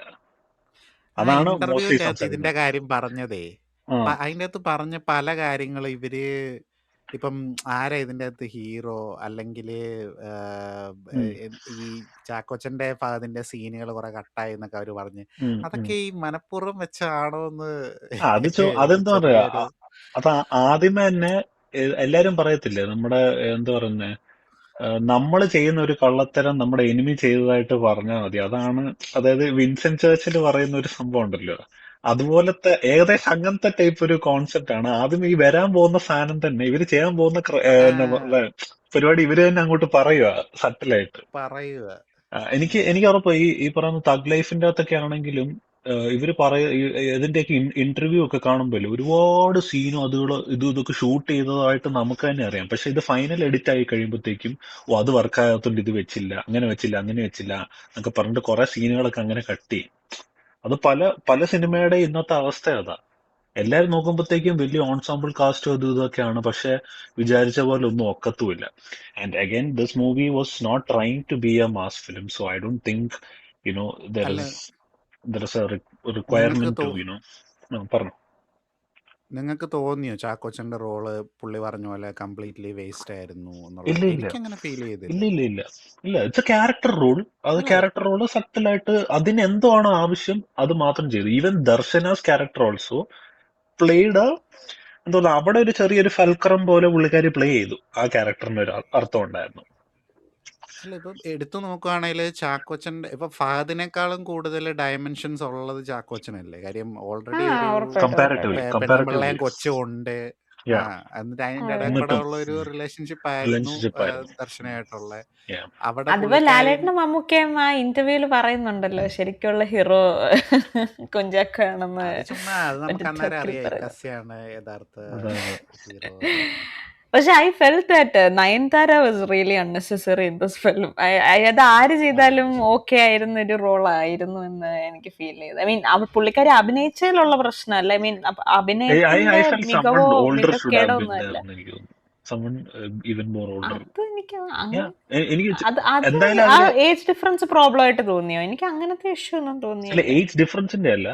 പുള്ളി എന്തായാലും ഇപ്പൊ രണ്ടാമത് പുള്ളി ഇപ്പൊ ആ പുള്ളിക്കാരെ കെട്ടിയപ്പോ മേ ബി യങ്ങർ ഒരാളെ കെട്ടിയെന്നുള്ളത് നമുക്ക് പിന്നെയും കുഴപ്പമില്ല. പക്ഷെ ആദ്യത്തേതും ഇതും എല്ലാം യങ്ങർ എന്നുള്ള രീതി കാണിക്കുമ്പോഴത്തേക്കും I don't know, something I feel something awkward. But see it's a very normal thing only. പക്ഷെ എന്നാൽ പോലും കാണുമ്പോൾ നമുക്ക് എന്തോ ഒരു, എനിക്ക് പേഴ്സണലി എനിക്ക് എന്തോ അത് ഹിറ്റ് ചെയ്തില്ല അങ്ങനെ. അതാണ് എനിക്ക് തോന്നിയത്. It could have been something someone like ഒരു ശോഭന ചുമ്മാ ഒന്നൊരു ക്യാമിയോ പോലെ ചെയ്തിട്ട് പോകുന്ന പോലെ അങ്ങനെ ശരിയാ. ചെയ്യായിരുന്നു. അത് വേറൊരു ഇതിലോട്ട് ആ നയൻതാര കൊണ്ടെന്ന് അങ്ങനെ ആ പ്രത്യേകിച്ച് അതിന്റെ ആവശ്യം ഇല്ലായിരുന്നില്ല. ആ ഇവർക്ക് കുറച്ച് ആവശ്യമില്ലായിരുന്നു. ബഡ്ജറ്റ് വേണമെങ്കിൽ ലാഭിക്കായിരുന്നു സത്യത്തിൽ. ലാഭിക്കരുത് സത്യം. ഒന്നും വേണ്ട, ചുമ്മാ ഒരു ഉർവശി വന്നിട്ട് പോയാൽ മതിയായിരുന്നു. മേ ബി ഉർവശി അതെ, ജസ്റ്റ് കുറച്ചു നേരം നമുക്ക് ആ ഉർവശിയാണല്ലോ കുറച്ചു നേരം കാണുമ്പോഴത്തേക്കും നമുക്കൊരു ഇതുണ്ടല്ലോ, സന്തോഷമുണ്ട്. കാരണം പുള്ളിക്കാരി എന്താ പറഞ്ഞ പീസ് ഓഫ് കേക്ക് പോലെ വന്ന് ചെയ്തിട്ട് പോകും. ശരിയാണ്. ഞാൻ ഇവളോട് പറഞ്ഞു എന്തായാലും മറ്റേ ലേഡീസ് സൂപ്പർ സ്റ്റാറിനെ കൊണ്ടുവന്ന സ്ഥിതിക്ക് ഇവിടെ ഉള്ള ലേഡി സൂപ്പർ സ്റ്റാറിനെ ആണേലും വെച്ചാൽ മതിയായിരുന്നു അഗൈൻ എന്നുള്ളത്. it could have been Asha Sharath. I don't mind. അത് I അവർ don't mind. ഓൾറെഡി ചെയ്തിട്ടുണ്ടല്ലോ, വർഷത്തിന്റെ അകത്ത് Yeah, പേരായിട്ടുണ്ടെന്ന് തോന്നുന്നു അല്ലേ? yeah. It could be. അത് അവരുടെ പുള്ളിയുടെ പ്രായത്തിനെയൊക്കെ മാച്ച് ചെയ്യുന്ന പോലെ അതിപ്പം തോന്നിയിരുന്നെങ്കിൽ. ഭാസ്കർ ദ റാസ്കലിനകത്തില് നയൻതാരയും മമ്മൂക്കയും പേരാണല്ലോ. ആ അത് അല്ല, ഇത് മറ്റേതിന്റെ അകത്തുണ്ട്. ഉണ്ടയ്ക്കകത്ത് ഓർക്കുന്നുണ്ടോ? തസ്കരവീരൻ എന്നാ ഉണ്ടാന്ന് പറഞ്ഞ സിനിമയ്ക്കകത്ത് ഓർക്കുന്നുണ്ടോ? ഉണ്ടയ്ക്കകത്ത് മമ്മൂട്ടിയുടെ ഭാര്യയും തമ്മിൽ ഒരുമിച്ചുള്ള ഒരു ഷോട്ട് പോലും ഇല്ല. പക്ഷെ മറ്റേ എന്തോ ഈശ്വരി റാവു ആണ് പുള്ളിയുടെ ഭാര്യയായിട്ട് വരുന്നത്. ആൻഡ് യു ഫീൽ വരുന്നു. അത് നല്ല രസമാണ് അത് കാണാൻ. പുള്ളി ഭാര്യയെ പറ്റി സംസാരിക്കുന്നതും പറയുന്നതൊക്കെ. So it could have been someone of the same age, at least ആ ഒരു കുറച്ചുകൂടെ ഓൾഡർ വുമൺ എന്നുള്ള രീതിയിൽ കാണിക്കാമായിരുന്നു എന്ന് എനിക്ക് പേഴ്സണലി തോന്നി. I mean it could be very എന്താ പറയുക തന്തവൈ thought, but still I felt so. സെറീനയും ഇക്കസിയും തമ്മിൽ നല്ല പ്രായ വ്യത്യാസം ഉണ്ടെങ്കിൽ അത് നമുക്ക് ഇവിടെ ഫീൽ ചെയ്തില്ല. ആ ഒരു അത് അത് ഫീലും ചെയ്തില്ല. അത് it was A different sort of relationship എന്ന് ഫീൽ ചെയ്ത് എനിക്ക്. അതെ അതെ അതെ. കുറച്ചുകൂടെ ഡിഫറെന്റ് ആയിട്ടുള്ള ഒരു റിലേഷൻഷിപ്പ് പോലെ തോന്നിയത്. കാരണം ഇറ്റ്സ് നോട്ട് ഒരു ഭയങ്കര ലവി ഡവി ആയിട്ടുള്ള അങ്ങനത്തെ രീതിയിലല്ല. It's just they are colleagues who met രണ്ട് and കൊളീഗുകള് കല്യാണം കഴിച്ചാലുള്ള ഒരു but they know each other really well എന്നുള്ളതും നമുക്കറിയാം. കാരണം അതിൻ്റെ അകത്ത് ഇപ്പം ക്യാരക്ടർ വൈഫ് ആണെന്ന് പറയുന്നത് ആകെ എയർപോർട്ടിന്റെ അവിടെ വരുമ്പോഴാണ്. പക്ഷെ അതിനു മുന്നേ ആ ഷീ അതെ നോസ് അതെ ഹൗ അതെ Daniel works. She knows how to handle Daniel. പിന്നെ പക്ഷെ എനിക്കുണ്ടല്ലോ, എനിക്കത് ഇച്ചിരി കൺഫ്യൂസിങ് അല്ല, ഞാനത് ഇങ്ങനെയും ചിന്തിച്ചായിരുന്നു. അതായത് പുള്ളിക്കാരി ശരിക്കും അവരൊരു ഒരു റിലേഷൻഷിപ്പിലല്ല, അതായത് ഒരു ഒരു ഒരു കപ്പിൾ എന്നുള്ള അവസ്ഥയിലല്ല. മമ്മൂക്കയ്ക്ക് ശരിക്കും ഒരു ഒരു മകൾ എന്നുള്ള രീതിയിലാണ് പുള്ളിക്കാരി ശരിക്കും ഉള്ളത്. പക്ഷെ ഫോർ എൻ അതോറിറ്റി, അതായത് ഒരു ഒരു എയർപോർട്ടിൽ ചെന്നിട്ട് ഇങ്ങനത്തെ ഒരു ഇന്ന ആള് മിസ്സിങ് ആണ് എന്ന് പറയുമ്പോഴോ, അല്ലെങ്കിൽ ഒരു ഹോസ്പിറ്റലിൽ ചെന്നിട്ട് this person I M waiting for this person എന്ന് പറയാനുള്ള ഒരു ഒരു അതോറിറ്റിക്ക് വേണ്ടി ഞാൻ പുള്ളിക്കാരി അങ്ങനെ ഒരു വൈഫ് ഓർത്തു. എന്നുള്ള ഒരു പക്ഷെ എന്നാലും പേരെടുക്കുന്നത് മാത്രമായിട്ടും ചിലപ്പോൾ എനിക്ക് ഫീൽ ചെയ്തു. അവര് ലിവിങ് റിലേഷൻഷിപ്പിലാണ് ഉം. എന്നുള്ള രീതിയിൽ നമുക്ക് ഫീൽ ചെയ്യുന്ന രീതിയിലാണല്ലോ അതിൻ്റെ അകത്ത് അവരുടെ ആ മറ്റേ ഇതിലൊക്കെ സ്റ്റേയിലൊക്കെ പോകുമ്പോൾ. അല്ല, എനിക്ക് ലിവിങ് ടുഗദർ വൈബ് ആണോ? എനിക്ക് അങ്ങനെ അടിച്ചായിരുന്നു. തോന്നിയില്ല. എനിക്ക് അവർ രണ്ടുപേരോട് സംസാരിക്കുമ്പോൾ എപ്പോഴും ഒരു അപ്പൻ മോൾ വൈബാണ് ഫീൽ ചെയ്യുന്നത്. കാരണം ആ പെട്രോൾ എനിക്ക് പമ്പിൽ ലിവിങ് ഒരു ടുഗദർ വൈബ് ഇറിറ്റേറ്റിംഗ് കുറച്ച് അങ്കിള് കഴിഞ്ഞപ്പോൾ വന്നിട്ട് അടിച്ചു. ആണോ? ആണോ? എനിക്ക് ആ ഒരു ആ പെട്രോൾ പമ്പിൽ ഒരു ഇറിറ്റേറ്റിംഗ് അങ്കിൾ വന്നിട്ട് പുള്ളിയെ ശല്യം ചെയ്യുമല്ലോ. അപ്പോഴാണെങ്കിലും പുള്ളി ഇങ്ങനെ എന്താ അത്, അതിന്റെ ആ ഒരു കോൺവെർസേഷന്റെ ആ ഒരു വൈബായിരിക്കും എനിക്ക് അങ്ങനെ ഫീൽ ചെയ്തത്. അതായത് നമ്മുടെ പുള്ളിക്ക് അത് വൈഫോ പാർട്ട്ണറോ അല്ല, ബട്ട് ഇയാൾ ഇതെന്തിനാ അന്വേഷിക്കാൻ നിൽക്കുന്നത്, അങ്ങനത്തെ ഒരു വൈബാണ് എനിക്ക് ഫീൽ ചെയ്തത് ത്രൂ ഔട്ട്. അങ്ങ് അറ്റം വരെ എനിക്ക് അങ്ങനെയാണ് ഫീൽ ചെയ്തത്. അറിയില്ല അത് ഏത് പെർസ്പെക്റ്റീവ് കാണുന്നു എന്നുള്ള അനുസരിച്ച്. കാരണം അതൊരു ഡിഫൈൻഡ് ആയിട്ട് മമ്മൂക്ക ആദ്യം തൊട്ടേ ഒന്നും ആദ്യം തൊട്ട് അവസാനം വരെ ആ റിലേഷൻഷിപ്പിനെ കുറിച്ച് സംസാരിക്കുന്നില്ല. ആൻഡ് ദെൻ വേറൊരു കോണ്ടെക്സ്റ്റിൽ ഇവര് തമ്മിലും അങ്ങനത്തെ ഒരു സംസാരങ്ങളോ കാര്യങ്ങളോ ഇല്ല. അപ്പൊ നമുക്കത് എങ്ങനെ വേണേലും ഇന്റർപ്രറ്റ് ചെയ്യാന്നുള്ളതാണ് എൻ്റെ ഒരു അഭിപ്രായം. അതാണ് എനിക്ക് ഫീൽ ചെയ്യുന്നത്. Like I always felt I ഇപ്പോഴാണെങ്കിലും നിങ്ങൾ ഇത് പറയുമ്പോഴാണെങ്കിലും I still believe that they don't have that kind of relationship. I don't know why. എനിക്ക് അങ്ങനത്തെ ഒരു ഫീലിംഗ് ആണ് വരുന്നത്, അങ്ങനത്തെ ഒരു വൈബാണ് എനിക്ക് തോന്നിയത്. ലൈക്ക് ഫോർ ഇപ്പൊ മകളാണെന്ന് പറയാൻ പറ്റത്തില്ല, ബിക്കോസ് ഹീസ് നോട്ട് അഡോപ്റ്റഡ് അല്ലെങ്കിൽ അങ്ങനത്തെ ഒരു അവസ്ഥ അല്ല. So the next best thing to a relative is being a wife. അപ്പം എനിക്ക് അങ്ങനെയാണ് തോന്നിയത് കണ്ടോണ്ടിരുന്നപ്പോ. ഐ ഡോണ്ട് നോ, പിന്നെ ഡിപ്പെൻസ്. പിന്നെ എന്താണ് മറ്റേ എനിക്ക് ഇതിൻ്റെ മേക്കിങ്ങും കാര്യങ്ങളൊക്കെ ഇഷ്ടപ്പെട്ടു. അവരുടെ ഒരു മൊത്തത്തിൽ ഓവറോളായി പടത്തിൻ്റെ ലുക്കും ഫീലും ഒക്കെ നല്ല ടെക്നിക്കലി നല്ല ഇതായിട്ട്. പക്ഷെ അപ്പോഴും ഉണ്ടല്ലോ ഈ ഫഹദ് ഫാസിലിൻ്റെ ഫ്ലാഷ് ബാക്ക് കാണിച്ചപ്പോൾ ഉള്ള ഒരു ഫോട്ടോ എടുത്തിട്ട് ഒരാൾ ഇങ്ങനെ ചെയ്തിട്ടുണ്ടായിരുന്നു, 125 കോടിയുടെ പടമാണ് എന്ന് പറഞ്ഞിട്ട്. അതായത് ഫഹദ് ഈ ഫ്ലാഷ് ബാക്കിൽ പുള്ളി ക്ലാസ്സിലിരിക്കുന്ന സീക്വൻസ് കാണിക്കുന്നുണ്ടല്ലോ. അപ്പോൾ ഉള്ള പുള്ളിയുടെ ലുക്ക് വെച്ചിട്ട് കുറച്ച് അവർ ഡിയേജിങ് ചെയ്തോ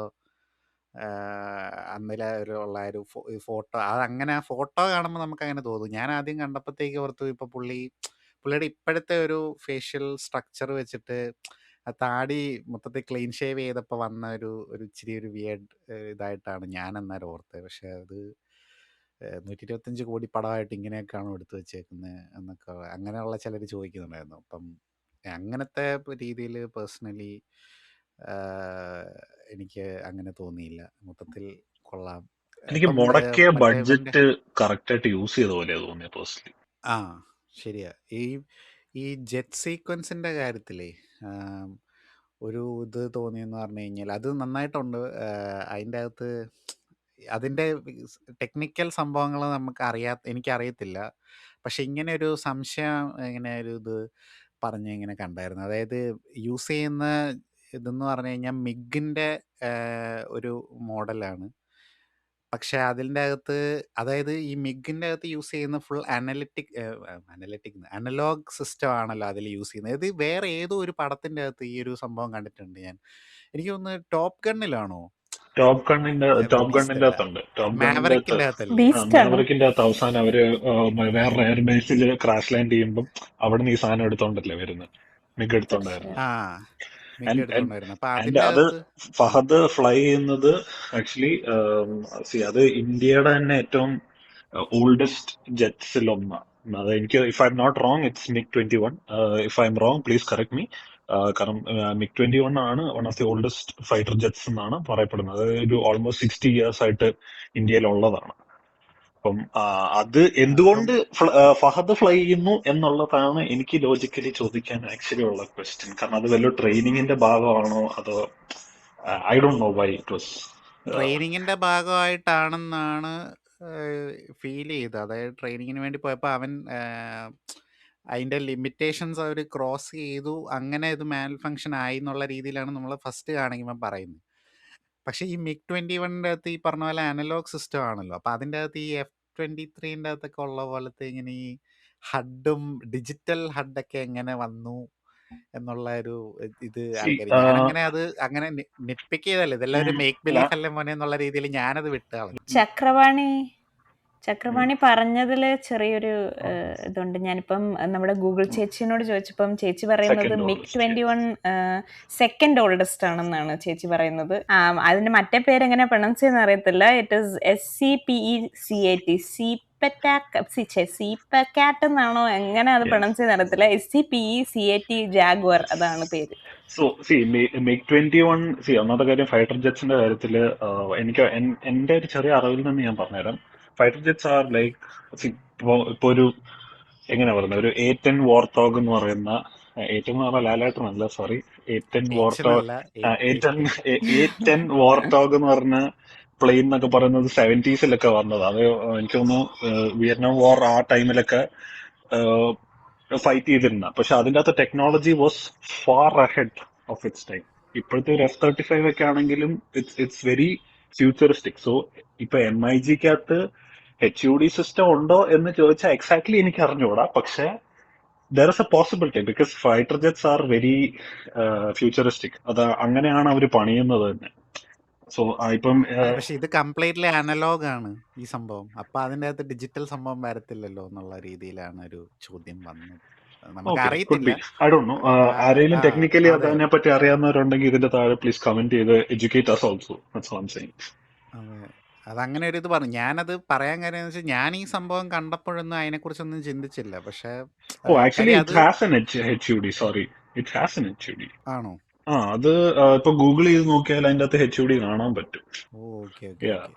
so I think it is futuristic. അതാണ് എനിക്കും അങ്ങനെയാണ് തോന്നിയിട്ടുള്ളത്. These fighter jets are very futuristic. അതിൻ്റെ അകത്തുള്ള സിസ്റ്റംസ് ഒക്കെ ഭയങ്കര അഹെഡ് ഓഫ് ടൈം. ഇപ്പം B2 ബോംബർ ഒക്കെ ഡിപ്ലോയ് ആയിട്ട് ഇപ്പൊ എത്ര കൊല്ലമായി, ഇപ്പോഴും they are using it.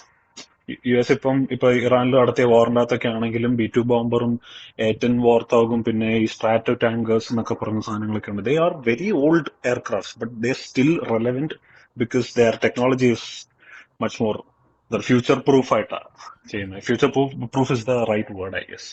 So ഞാനിങ്ങനെ ഒരു കമന്റ് ഇങ്ങനെ കണ്ടു. അപ്പൊ ഞാനിങ്ങനെ ഞാനന്നേരം പടം കണ്ടുകൊണ്ടിരുന്ന സമയത്ത് ഞാൻ നമ്മുടെ മേക്ക് ബിലീഫ് അല്ലേ മോനെ എന്നുള്ള ആ ഒരു ഇതിൽ അങ്ങനെ ഞാൻ അതിനെക്കുറിച്ചൊന്നും ചിന്തിച്ചില്ല. അപ്പൊ പുള്ളി കമന്റ് ചെയ്തിരിക്കുന്നത് ഇങ്ങനെയാണ്, അതായത് ഇതിന്റെ സീക്വൻസിന്റെ അകത്ത് ഇവരിപ്പോ ഈ ഫ്യൂവൽ റിലീസ് ചെയ്ത് എന്തുകൊണ്ട് അതെങ്ങനെ അത് തീ പിടിച്ചു, അല്ല എന്താണ് അതിന്റെ ഒരു കോസ് എന്നുള്ള രീതിയിൽ അത് അങ്ങനെ ഇതായിട്ട് പറയുന്നില്ല എന്നുള്ള രീതിയിലാണ് പുള്ളി അത് പറയുന്നത്. അത് പ്രോപ്പറായിട്ടൊരു ഇതൊന്നും എക്സ്പ്ലനേഷൻ അങ്ങനെയൊന്നും ഇല്ല.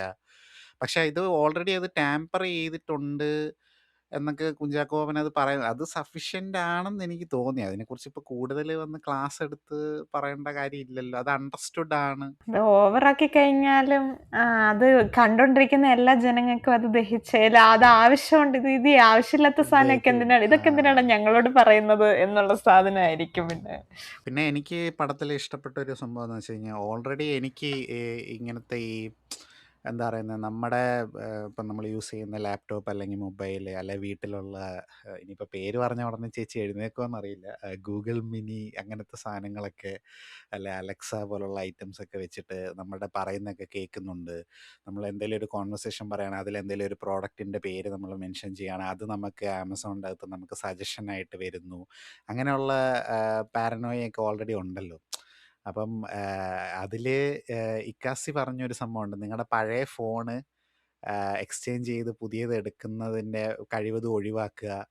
ആ സംഭവമൊക്കെ സത്യം പറഞ്ഞാൽ ഞാനത് എനിക്ക് അങ്ങനത്തെ ഒരു പാരനോയ ഉള്ളതുകൊണ്ടാണ് എൻ്റെ പഴയ ഫോൺ ഞാനിപ്പോഴും കൊടുക്കാതെ വെച്ചിരിക്കുന്നത്. ഞാനും കൊടുത്തിട്ടില്ല. എന്റെ ഒരു അത് 3 ഫോൺ ആക്ച്വലി എന്തോ നിനക്ക് ഇരിപ്പുണ്ട് മാത്രല്ല, അതെനിക്ക് ഇപ്പോഴും. തോന്നുന്നു അതൊരു കോമൺ പാരനോയാണ് അത് ആക്ച്വലി.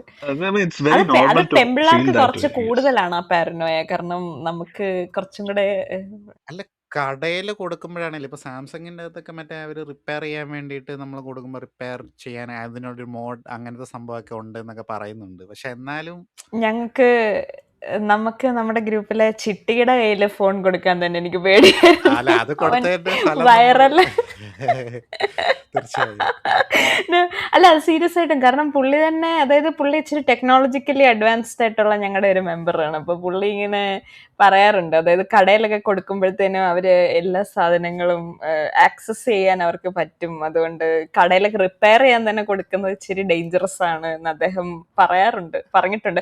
അതായത് വലിയ വെള്ളപ്പൊക്കത്തിന്റെ സമയത്ത്, കേരളത്തിൽ വലിയ വെള്ളപ്പൊക്കം വന്ന സമയത്ത് എൻ്റെ ഒരു ഫോൺ നശിച്ചു പോയായിരുന്നു. അപ്പൊ അത് നന്നാക്കാൻ വേണ്ടി കൊടുക്കാൻ പോയ സമയത്ത് അദ്ദേഹം എന്നെ ഇങ്ങനെ റിമൈൻഡ് ചെയ്തത് ഞാൻ പെട്ടെന്ന് ഓർത്തു, സ്മരിച്ചു ഞാൻ അദ്ദേഹത്തെ, ചിട്ടി. അതിപ്പോ നമുക്ക് Yes. കാലങ്ങളായിട്ടുള്ള ഒരു പാരനോയാണ് ഈ പരിപാടി. പലരും വെബ് ക്യാമിന്റെ ഒക്കെ ഇതൊക്കെ നമ്മൾ എന്തെങ്കിലുമൊക്കെ ടേപ്പോ എന്തെങ്കിലുമൊക്കെ വെച്ച് ഒട്ടിച്ച് വെക്കും. ചില ലാപ്ടോപ്പിലൊക്കെ അത് സ്ലൈഡ് ചെയ്ത് നമുക്ക് ഇങ്ങനെ ഇത് കവർ ചെയ്യാനുള്ള സംഭവം ഉണ്ടാവും. ലെനോവോയുടെ എൻ്റെ ഒരു പ്രീവിയസ് ലാപ്ടോപ്പിൽ അങ്ങനത്തെ ഒരു പരിപാടി ഉണ്ടായിരുന്നു. കുഡ് സ്ലൈഡ് ഇട്ട്, അപ്പൊ അത് ഭയങ്കര മാനുവലി നമുക്ക് സ്ലൈഡ് ചെയ്ത് അടച്ചു വെക്കാം, ബെൻഡ് പോലെ. ഞാനിപ്പോൾ ഇങ്ങനെ ഒരു കമന്റ് ഞാനിങ്ങനെ കണ്ടേ, അതായത് ഞാൻ ഈ പടത്തിന് നമ്മളിങ്ങനെ ചെയ്യുമ്പോൾ ഇങ്ങനത്തെ സാധനങ്ങളെല്ലാം നോക്കാം, അപ്പോഴല്ലേ ഇതൊക്കെ പറയാൻ പറ്റുള്ളൂ. അപ്പോൾ അതിൻ്റെ അകത്ത് ഇങ്ങനെ പറഞ്ഞിരിക്കുന്നത്, അതായത് ഇപ്പം ഈ കോൺസെപ്റ്റ് ഇപ്പം പെരിസ്കോപ്പ് എന്നുള്ള സംഭവം മറ്റേ ഇന്ത്യയിൽ ശരിക്കും നടന്ന പെഗസസ് സ്കാമിൻ്റെ അതിനെ ബേസ് ചെയ്തിട്ടാണല്ലോ അവരങ്ങനെ എടുത്തേക്കുന്നത്. അപ്പോൾ ഇതൊക്കെ പഴയ സംഭവമല്ലേ, ഇത് ഈ എയും ഇങ്ങനത്തെ പുതിയ സാധനങ്ങളൊക്കെ വന്ന ഇപ്പോഴത്തെ സമയത്ത് ഇപ്പോഴും ഈ പഴയ ഇതൊക്കെ ഇത് എടുത്തുകൊണ്ട് വരുന്നത്, ഇത് മോഡേൺ തീംസ് ഒക്കെ ഉണ്ടെന്നാണല്ലോ നിങ്ങളൊക്കെ പറയുന്നത്, എന്നിട്ട് ഇപ്പോഴും ഈ പഴയ സംഭവമൊക്കെ എടുത്തുകൊണ്ട് വരുന്നത് ഇതിപ്പോൾ റെലവൻ്റ് അല്ല എന്നുള്ള രീതിയിൽ. അതെനിക്ക് അതെങ്ങനെ റെലവൻ്റ് അല്ലാതാവുന്നത്? എന്തൊക്കെ ഇപ്പം സന്ദേശമൊക്കെ അന്നത്തെ കാലത്ത് പടച്ചുവിട്ട സംഭവമല്ലേ, എന്നിട്ട് അതിലെ പല തീമുകൾ ഇപ്പോഴും നമുക്ക് റെലവൻ്റ് ആയിട്ട് തോന്നുന്നുണ്ട്.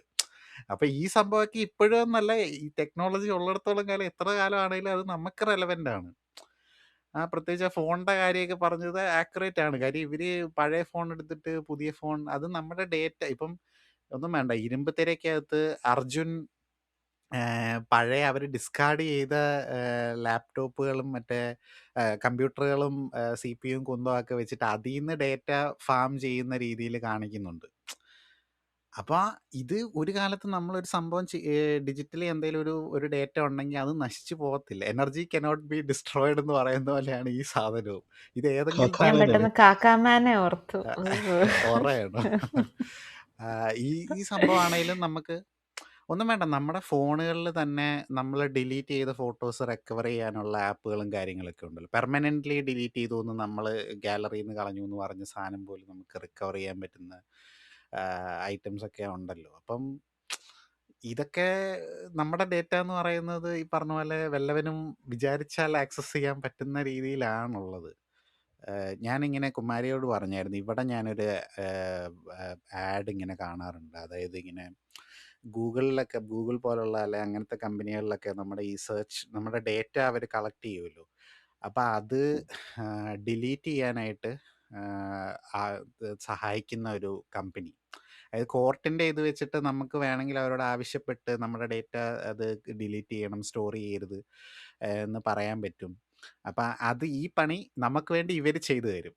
മറ്റ് ഇത് ഓൺലൈനിലുള്ള നമ്മുടെ ഡേറ്റ ഡിജിറ്റൽ പ്രൊഫൈല് അവരോട് കമ്പനികളോട് തന്നെ ആവശ്യപ്പെട്ട് ഡിലീറ്റ് ചെയ്യാൻ പറയുന്ന ഒരു സംഭവമാണ്. അവർക്ക് നമ്മൾ ഒരു സബ്സ്ക്രിപ്ഷൻ കൊടുക്കണം എന്നേ ഉള്ളൂ. അപ്പം അങ്ങനെ നമ്മുടെ ഡേറ്റ, കസ്റ്റമറിൻ്റെ ഡേറ്റ പ്രൈവറ്റ് ആണ്. ആ പ്രൈവറ്റ് സാധനം പ്രൈവറ്റ് ആക്കാൻ വേണ്ടിയിട്ട് അതൊരു ബിസിനസ്സായിട്ട്, അപ്പം ആ രീതിയിലൊക്കെയാണ് ഇപ്പോഴത്തെ കാലത്ത് കാര്യങ്ങൾ പോകുന്നത്. അപ്പം ഇത് എന്താണേലും റെലവൻ്റ് ആണ്. അപ്പം അങ്ങനത്തെ സംശയം അത് എന്താണ്, എനിക്കതാണ് ആൾക്കാർ ചില കാര്യങ്ങളൊക്കെ പറയുമ്പോഴത്തേക്ക് അതൊരു വല്ലാത്ത ചോദ്യമല്ലേ. പിന്നെ വേറൊരു കാര്യം ഒരാൾ പറഞ്ഞിട്ടുണ്ടായിരുന്നു, അതായത് കുഞ്ചാക്കോ ബോബൻ എന്താ എയർഫോഴ്സ് ഓഫീസറാണല്ലോ. എയർഫോഴ്സ് ഓഫീസറായിട്ട് തടിയുള്ള കുഞ്ചാക്കോ ബോബനെ കാണിച്ചത് പുള്ളിക്ക് ഇഷ്ടപ്പെട്ടില്ല. കാര്യം എയർഫോഴ്സ് ഓഫീസർക്ക് മറ്റേ ബോഡി ഫാറ്റ് ഇതൊക്കെ ഉണ്ടല്ലോ. ഞാനന്നേരം ഓർത്ത് അങ്ങനെയൊക്കെ ചിന്തിക്കണം മോനെ, ഇതൊക്കെ ഒരു മേക്ക് ബിലീഫ് അല്ലേ, അത്രയും കടന്ന് 6 പാക്ക് ഒക്കെ വെച്ചോണ്ട് പുള്ളി ഇരിക്കണം, അല്ലെ പുള്ളി ട്രിം ആയിരിക്കണം എന്നൊക്കെ പറഞ്ഞ് ചിന്തിച്ചാല് ഇച്ചിരി ബുദ്ധിമുട്ടല്ലേ. എന്തിനാ നീ അങ്ങനെ അത്രയും ലെവലിലൊക്കെ എന്തിനാ നീ ചിന്തിക്കുന്നേ എന്ന് ഞാനിങ്ങനെ ആലോചിച്ചു. എനിക്ക് അറിഞ്ഞൂടാ അത്. അല്ല അങ്ങനെയാണെങ്കിൽ എയർഫോഴ്സിൽ കയറാൻ ഹൈറ്റിന്റെ പ്രശ്നവും കാണത്തില്ലേ? അത് എനിക്ക് അറിഞ്ഞൂടാ. ഇപ്പൊ ഈ ഒരു തീർച്ചയായും അവസ്ഥയിൽ ചോദിച്ചുകൊണ്ട് ഞാനങ്ങ് പറഞ്ഞു. കാരണം അത് പട്ടാളത്തിലൊക്കെ കയറുന്നതിന് അങ്ങനെ ഒരു പ്രോബ്ലം ഇല്ലേ? തീർച്ചയായും എനിക്ക് അറിഞ്ഞൂടാ കുഞ്ചാക്കോൻ എത്ര ഹൈറ്റ് ഉണ്ടെന്ന്. പക്ഷെ പൊതുവെ പുള്ളി ഹൈറ്റ് ഇല്ലാത്ത പേരിൽ അറിയപ്പെടുന്ന ഒരു ആക്ടറാണല്ലോ. എനിക്ക് അറിഞ്ഞൂടാ. അതുകൊണ്ട് ഇത് അതിപ്പം ഇത് നമ്മുടെ പറഞ്ഞോണ്ട് ഞാൻ അങ്ങനെ ആലോചിച്ചതാ. അങ്ങനെയാണെങ്കിൽ സൂര്യ റിപ്പോർട്ടറിന്റെ അകത്ത് സൂര്യ ഫൈറ്റർ പൈലറ്റ് ആ അല്ലായിരുന്നു? അതാ ഞാൻ പറഞ്ഞു. ഇങ്ങനത്തെ സാധനമൊക്കെ ആലോചിക്കേണ്ട ആവശ്യമില്ലല്ലോ. അത് ചില സംഭവങ്ങളൊക്കെ നമുക്ക് വേണേൽ പറയാം. പക്ഷെ ഇത്ര അങ്ങോട്ട് പുള്ളിനെ ശരിക്കും അത് ഇറിറ്റേറ്റ് ചെയ്തു എന്നുള്ളത് പുള്ളിയുടെ ആ വാക്കുകളിൽ തന്നെ ആ രോഷമെല്ലാം പുള്ളി പറഞ്ഞിട്ടുണ്ട്. ഞാൻ ഓർത്തു, ദൈവമേ, ഇത്രയും സംഭവങ്ങളൊക്കെ അങ്ങനെയൊക്കെ നോക്കുകയാണെങ്കിൽ ഈ പടത്തിൽ കുറെ കാര്യങ്ങൾ നമുക്ക് ഇങ്ങനെ ഇരുന്ന് പറയാം. പക്ഷെ എനിക്ക് ഏറ്റവും കൂടുതൽ അതിപ്പോ ഏത് പടത്തിലാ പറയാൻ പറ്റാത്ത? എല്ലാ പടത്തിലും പറയാൻ പറ്റത്തില്ലേ? ഇതെന്തോന്ന് ഇത്?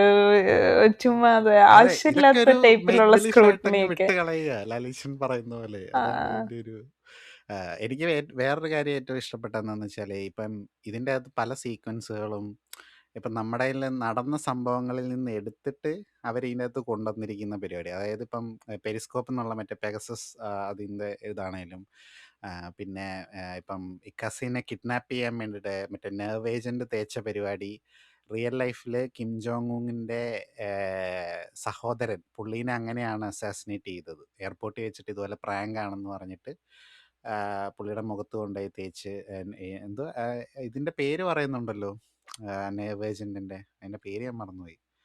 എന്തോ എക്സ് അല്ലേ, എന്തോ എക്സ്. നല്ല ഓർമ്മയുള്ള ആൾക്കാരായതുകൊണ്ട് പറഞ്ഞിട്ട് കാര്യമില്ല. എല്ലാവർക്കും നല്ല ഓർമ്മയുള്ള ആൾക്കാരായത്. സാധാരണ ഞങ്ങളുടെ ഓർമ്മ ഇവിടുത്തെ ജെമിനൈ ചക്രവാണിയാണ്. പക്ഷെ ഇന്ന് ജെമിനൈ വർക്ക് ചെയ്യുന്നില്ല. എന്താന്ന് അറിഞ്ഞു. എന്താണേലും ആ നെർവ് ഏജന്റ് തേച്ചത് അത് റിയൽ ലൈഫിൽ നടന്ന സംഭവമാണ്. പിന്നെ പുള്ളീനെ കിഡ്നാപ്പ് ചെയ്ത രീതിയാണെങ്കിലും അതിന് സിമിലർ ആയിട്ടുള്ള ഒരിത് ഒരു സൗദി ജേർണലിസ്റ്റ്, ഒരു പുള്ളിയുടെ പേര് ഇനിയിപ്പോൾ ഞാൻ പറഞ്ഞത് കൊളാക്കുന്നില്ല. അദ്ദേഹത്തിനെ ഇതുപോലെ സൗദി കോൺസുലേറ്റിൽ പുള്ളി മാരേജ് രജിസ്റ്റർ ചെയ്യാൻ വേണ്ടിയിട്ട് പോയതാണ്. പുള്ളീനെ അതിൻ്റെ അകത്ത് വെച്ച് തന്നെ കൊന്ന് സോ ഉപയോഗിച്ച് പീസാക്കി അതിൻ്റെ അകത്ത് തന്നെ ഡിസ്പോസ് ചെയ്തു എന്നുള്ള രീതിയിലാണ് ആ സമയത്ത് അതിൻ്റെ ന്യൂസ് വന്നത്. അപ്പോൾ പുള്ളിയുടെ വൈഫ് പുള്ളിക്ക് വേണ്ടിയിട്ട് ഇത് കോൺസുലേറ്റിൻ്റെ പുറത്ത് വെയിറ്റ് ചെയ്യുമായിരുന്നു. ഇവിടെ നമ്മുടെ സെറീന ഇക്കാസിക്ക് വേണ്ടി എയർപോർട്ടിൽ വെയിറ്റ് ചെയ്തതുപോലെ. അപ്പം അങ്ങനത്തെ കുറേ സംഭവങ്ങളൊക്കെ ഇവർ ഇതിൻ്റെ അകത്ത് കൊണ്ടുവന്നത് നല്ലൊരു ഇതായിട്ട്. ഇപ്പം ഇക്കാസിയുടെ കാര്യം തന്നെ എടുക്കുകയാണെങ്കിലും മറ്റേ എഡ്വേർഡ് സ്നോഡനൊക്കെ പോലെ ഒരു ഇൻസൈഡർ ആണല്ലോ. ഇപ്പോൾ പുള്ളി DRWൻ്റെ അകത്ത് സയൻറ്റിഫിക് റിസർച്ചിൻ്റെ ഹെഡായിട്ടല്ലേ ഇതിനകത്ത് പറയുന്നത്. അതുപോലെ മറ്റേ സ്നോഡൻ ആണെങ്കിലും ഇങ്ങനെ രാജ്യദ്രോഹിയായിട്ട് മാറിയതാണല്ലോ. ഇങ്ങനെ എന്താ ഇൻഫർമേഷൻ ഇവർ കാണിക്കുന്ന പരിപാടികളെ കുറിച്ച് എക്സ്പോസ് ചെയ്തതിന്, വിസിൽ ബ്ലോവർ ആയതിന്. അപ്പം അങ്ങനത്തെ കമ്പാരിസണൊക്കെ ഒരു നല്ലൊരു പരിപാടിയായിട്ട്. നെർവ് ഏജന്റിന്റെ പേര് VX നെർവ് ഏജന്റ് എന്നാണ് പേര് കേട്ടോ. VX. ഓക്കെ, കൊള്ളായിരുന്നു. നിങ്ങൾക്ക് ആർക്കെങ്കിലും ഇക്കാസിയുടെ യൂട്യൂബ് വ്ളോഗ് മറ്റേ ഫോണിന്റെ ഇതൊക്കെ കാണിച്ചപ്പം ഷസാമിനെ ഓർമ്മ വന്നായിരുന്നു? ഷസാമിനെ തന്നെ അവനെ ഓർമ്മ വന്നു എന്ന് അവൻ പറയുന്നുണ്ട്. അവൻ അങ്ങനെ പല ഓർമ്മയും വരും. പക്ഷെ എനിക്കങ്ങനെ തോന്നിയില്ല. തോന്നില്ലേ? എനിക്ക് ഏറ്റവും ഇഷ്ടപ്പെട്ട സീനുകളിൽ ഒന്നായിരുന്നു ഇക്കാസി അത് ചെയ്തത്. ഫോൺ എടുത്തിട്ട് റിവ്യൂ ചെയ്തെന്ന് കാണിച്ചിട്ട് മാറ്ററിലേക്ക് വന്നത്. അതിന്ന് പോയത്. പിന്നെ ഒരു ഇത് ഫോണിന്റെ കാര്യം പറഞ്ഞപ്പോഴേ ഈ നമ്മുടെ JP ഫ്ലൈറ്റിലെ എയർപ്ലെയിൻ മോഡ് ഓൺ ആക്കി കഴിഞ്ഞിട്ടും അതിൽ നിന്ന് മറ്റേ കമ്മ്യൂണിക്കേഷൻ പോയതൊക്കെ, അത് ഫ്ലൈറ്റിന്റെ അകത്തുനിന്ന് ഫോണിന്റെ ഇവര് കമ്മ്യൂണിക്കേഷൻ എടുത്തതൊക്കെ കുറച്ച് ഇതല്ലേ എന്നുള്ള രീതിയിൽ ആളുകൾ ചോദിക്കുന്നുണ്ടായിരുന്നു. അത് നമുക്ക് ടെക്നിക്കാലിറ്റി അറിയത്തില്ലല്ലോ അതിന്റെ എന്നാണെന്ന്. അതിപ്പോ ചിലപ്പോ അങ്ങനെ പറ്റുമായിരിക്കും. എയർപ്ലെയിൻ മോഡ് ഓൺ ചെയ്താലും പറ്റുമായിരിക്കും, നമുക്ക് അറിഞ്ഞുകൂടാല്ലോ. അതിപ്പോ ചുമ്മാ എയർപ്ലെയിൻ മോഡിന്റെ ഐക്കൺ ചുമ്മാ ഓൺ ആയതേ ഉള്ളായിരുന്നെങ്കിലും അവര് ഓൾറെഡി മറ്റേ സ്പൈവെയർ ആണല്ലോ. അപ്പൊ അങ്ങനത്തെ അത് പരിപാടി അറിഞ്ഞൂടാ. അങ്ങനെ ആവാൻ ചാൻസ് ഉണ്ട്. ഒരുമാതിരി എന്താ ഫേക്ക് മിററിങ് സ്ക്രീൻ പോലത്തെ സാധനം അല്ലേ? മനസ്സിലായി. നീ കൺവിൻസിങ് സ്റ്റാർ ആണല്ലോ തീർച്ചയായും.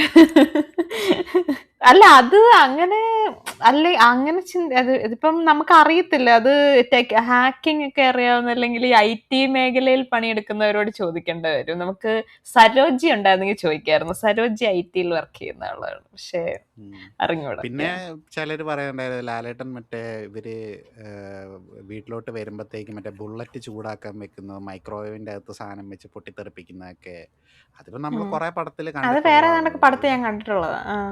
അത് റിയലിസ്റ്റിക് അല്ലെന്നാണോ പറയുന്നത്? അല്ല അത് കുറെ പടത്തിൽ നിന്നുള്ള അത് കോപ്പി അടിച്ചാണെന്ന് ഓ പറയുന്നു. ഉള്ളതാണ്. അതിനിപ്പോ എന്താ എന്റെ ദൈവമേ. അതിപ്പോ എല്ലാം അത് ലാലേട്ടൻ പടം കണ്ടിട്ടായിരിക്കും, ദൃശ്യത്തിലെ പോലെ പടം കണ്ടിട്ടായിരിക്കും അത് അത് ആ അത് ഹോം ഹോം ഇൻവേഷൻ ഒക്കെ യൂഷ്വലി ഇങ്ങനെയാണ് വരുന്നത്. ഇങ്ങനത്തെ രീതി സട്ടിലായിട്ട് ചെയ്യുന്നതല്ലേ നൈസ്. അതെന്താ അവർക്ക് മാത്രമേ ചെയ്യാൻ പറ്റുള്ളൂ, ഞങ്ങളുടെ ലാലേട്ടനും ചെയ്യട്ടെ ഇവിടെ. തീർച്ചയായും. അപ്പം അങ്ങനെ കുറച്ച് ഇതൊക്കെ ഉണ്ടായിരുന്നു. ബട്ട് ഓവറോൾ എനിക്ക് പടം ഇഷ്ടപ്പെട്ടു. എനിക്ക് ഈ ഓഡിയൻസിന്റെ കാര്യത്തിൽ മാത്രമാണ് ഒരു ബുദ്ധിമുട്ടുണ്ടായിരുന്നത്. അത് ഞാൻ കുമാരിയോട് പറഞ്ഞു, ഇങ്ങനെ ഒരു ചെറിയ ടോർച്ചറാണ് തിയേറ്ററിൽ നമ്മൾ പോകുന്നതിന് പുറമെ അവിടെ ഇവന്മാർ കാണിച്ചു കൂട്ടുന്നത്. എനിക്ക് പ്രത്യേകിച്ച് എനിക്കത് വെറുത്തു പോകും. വെറുതെ അല്ല ആൾക്കാർ OTT-യിലോട്ട് പോകുന്നതെന്ന് നമുക്ക് തോന്നും. നമ്മളൊരു ഒരു സിവിക് സെൻസ് ഇല്ലാത്ത ഓഡിയൻസ് ആവുന്നത് എനിക്ക് തീരെ അങ്ങോട്ട് ഇഷ്ടപ്പെടുന്നില്ല. അതെന്താണ് അങ്ങനെ ഒരു പരിപാടി? ഞാൻ പറയില്ലേ, ലാലേട്ടൻ്റെ പുറയിൽ വന്ന് ലിഫ്റ്റ് ഇടിക്കുന്ന പോലെ എൻ്റെ പുറകിൽ ഇരുന്നവൻ എൻ്റെ കസേരക്കിട്ടിരുന്ന് ചവിട്ടിക്കൊണ്ടിരിക്കുകയായിരുന്നു. ഞാനാണ് ഈ ഒരു ടൈം ആയതുകൊണ്ട് ഞാൻ നൈറ്റാണ് പോയി പടം കണ്ടത്. അപ്പം ആ ഒരു സമയം ആയതുകൊണ്ട് ഉറങ്ങാതിരിക്കാൻ വേണ്ടി ഇവിടെ നിന്ന് കാപ്പിയൊക്കെ കുടിച്ചിട്ടാണ് ഞാൻ പോയത്. ഞാൻ ഓർത്ത് അതിൻ്റെ ആവശ്യമില്ലായിരുന്നു, ഇവൻ ഇങ്ങനെ ഇരുന്ന് ചവിട്ടിക്കൊണ്ടിരിക്കുന്നതുകൊണ്ട് ഉറങ്ങത്തുമില്ലായിരുന്നു, വെറുതെ കാപ്പിയും കുടിച്ച് പോയെന്നുള്ളൊരു ഫീലാണ് എനിക്ക് വന്നത്. അപ്പം അങ്ങനെ എനിക്ക് ഓഡിയൻസിൻ്റെ ഇടയിലായിരുന്നു അങ്ങനത്തെ കുറച്ച് ടോർച്ചർ ഉണ്ടായിരുന്നത്. അല്ലാണ്ട് അത് ശരിക്കും ഡിസ്റ്റർബ് ചെയ്യുന്ന, പടത്തിൽ നിന്ന് ശ്രദ്ധ ഡൈവേർട്ട് ചെയ്യുന്ന രീതിയിൽ, അതായത് ഫ്രണ്ടിൽ ഏക്കർ കണക്കിന് സ്ഥലം വെറുതെ കിടന്നിട്ടും എൻ്റെ മുമ്പിൽ കൂടെ തന്നെ പോകേണ്ട, അതായത് സീറ്റിൻ്റെ ഇടയിൽ കൂടെ കയറിപ്പോയി പുറകിലത്തെ സീറ്റിൽ പോയി ഇരുന്ന ചില ബിരുദന്മാരൊക്കെ ഉണ്ട്. അപ്പം അതൊക്കെ പറഞ്ഞു കഴിഞ്ഞാൽ വെറുതെ എൻ്റെ ബ്ലഡ് പ്രഷർ കൂടുമെന്നുള്ളതല്ലാണ്ട്, അപ്പം അങ്ങനത്തെ ഡിസ്റ്റർബൻസസ് ആണ് എനിക്ക് ഉണ്ടായിരുന്നത്. അല്ലാണ്ട് ഓവറോൾ ഐ എൻജോയ്ഡ് ഇറ്റ്. ഈ പറഞ്ഞ അത്ര കട്ട നെഗറ്റീവായിട്ട് എനിക്ക് അങ്ങനെ തോന്നിയില്ല.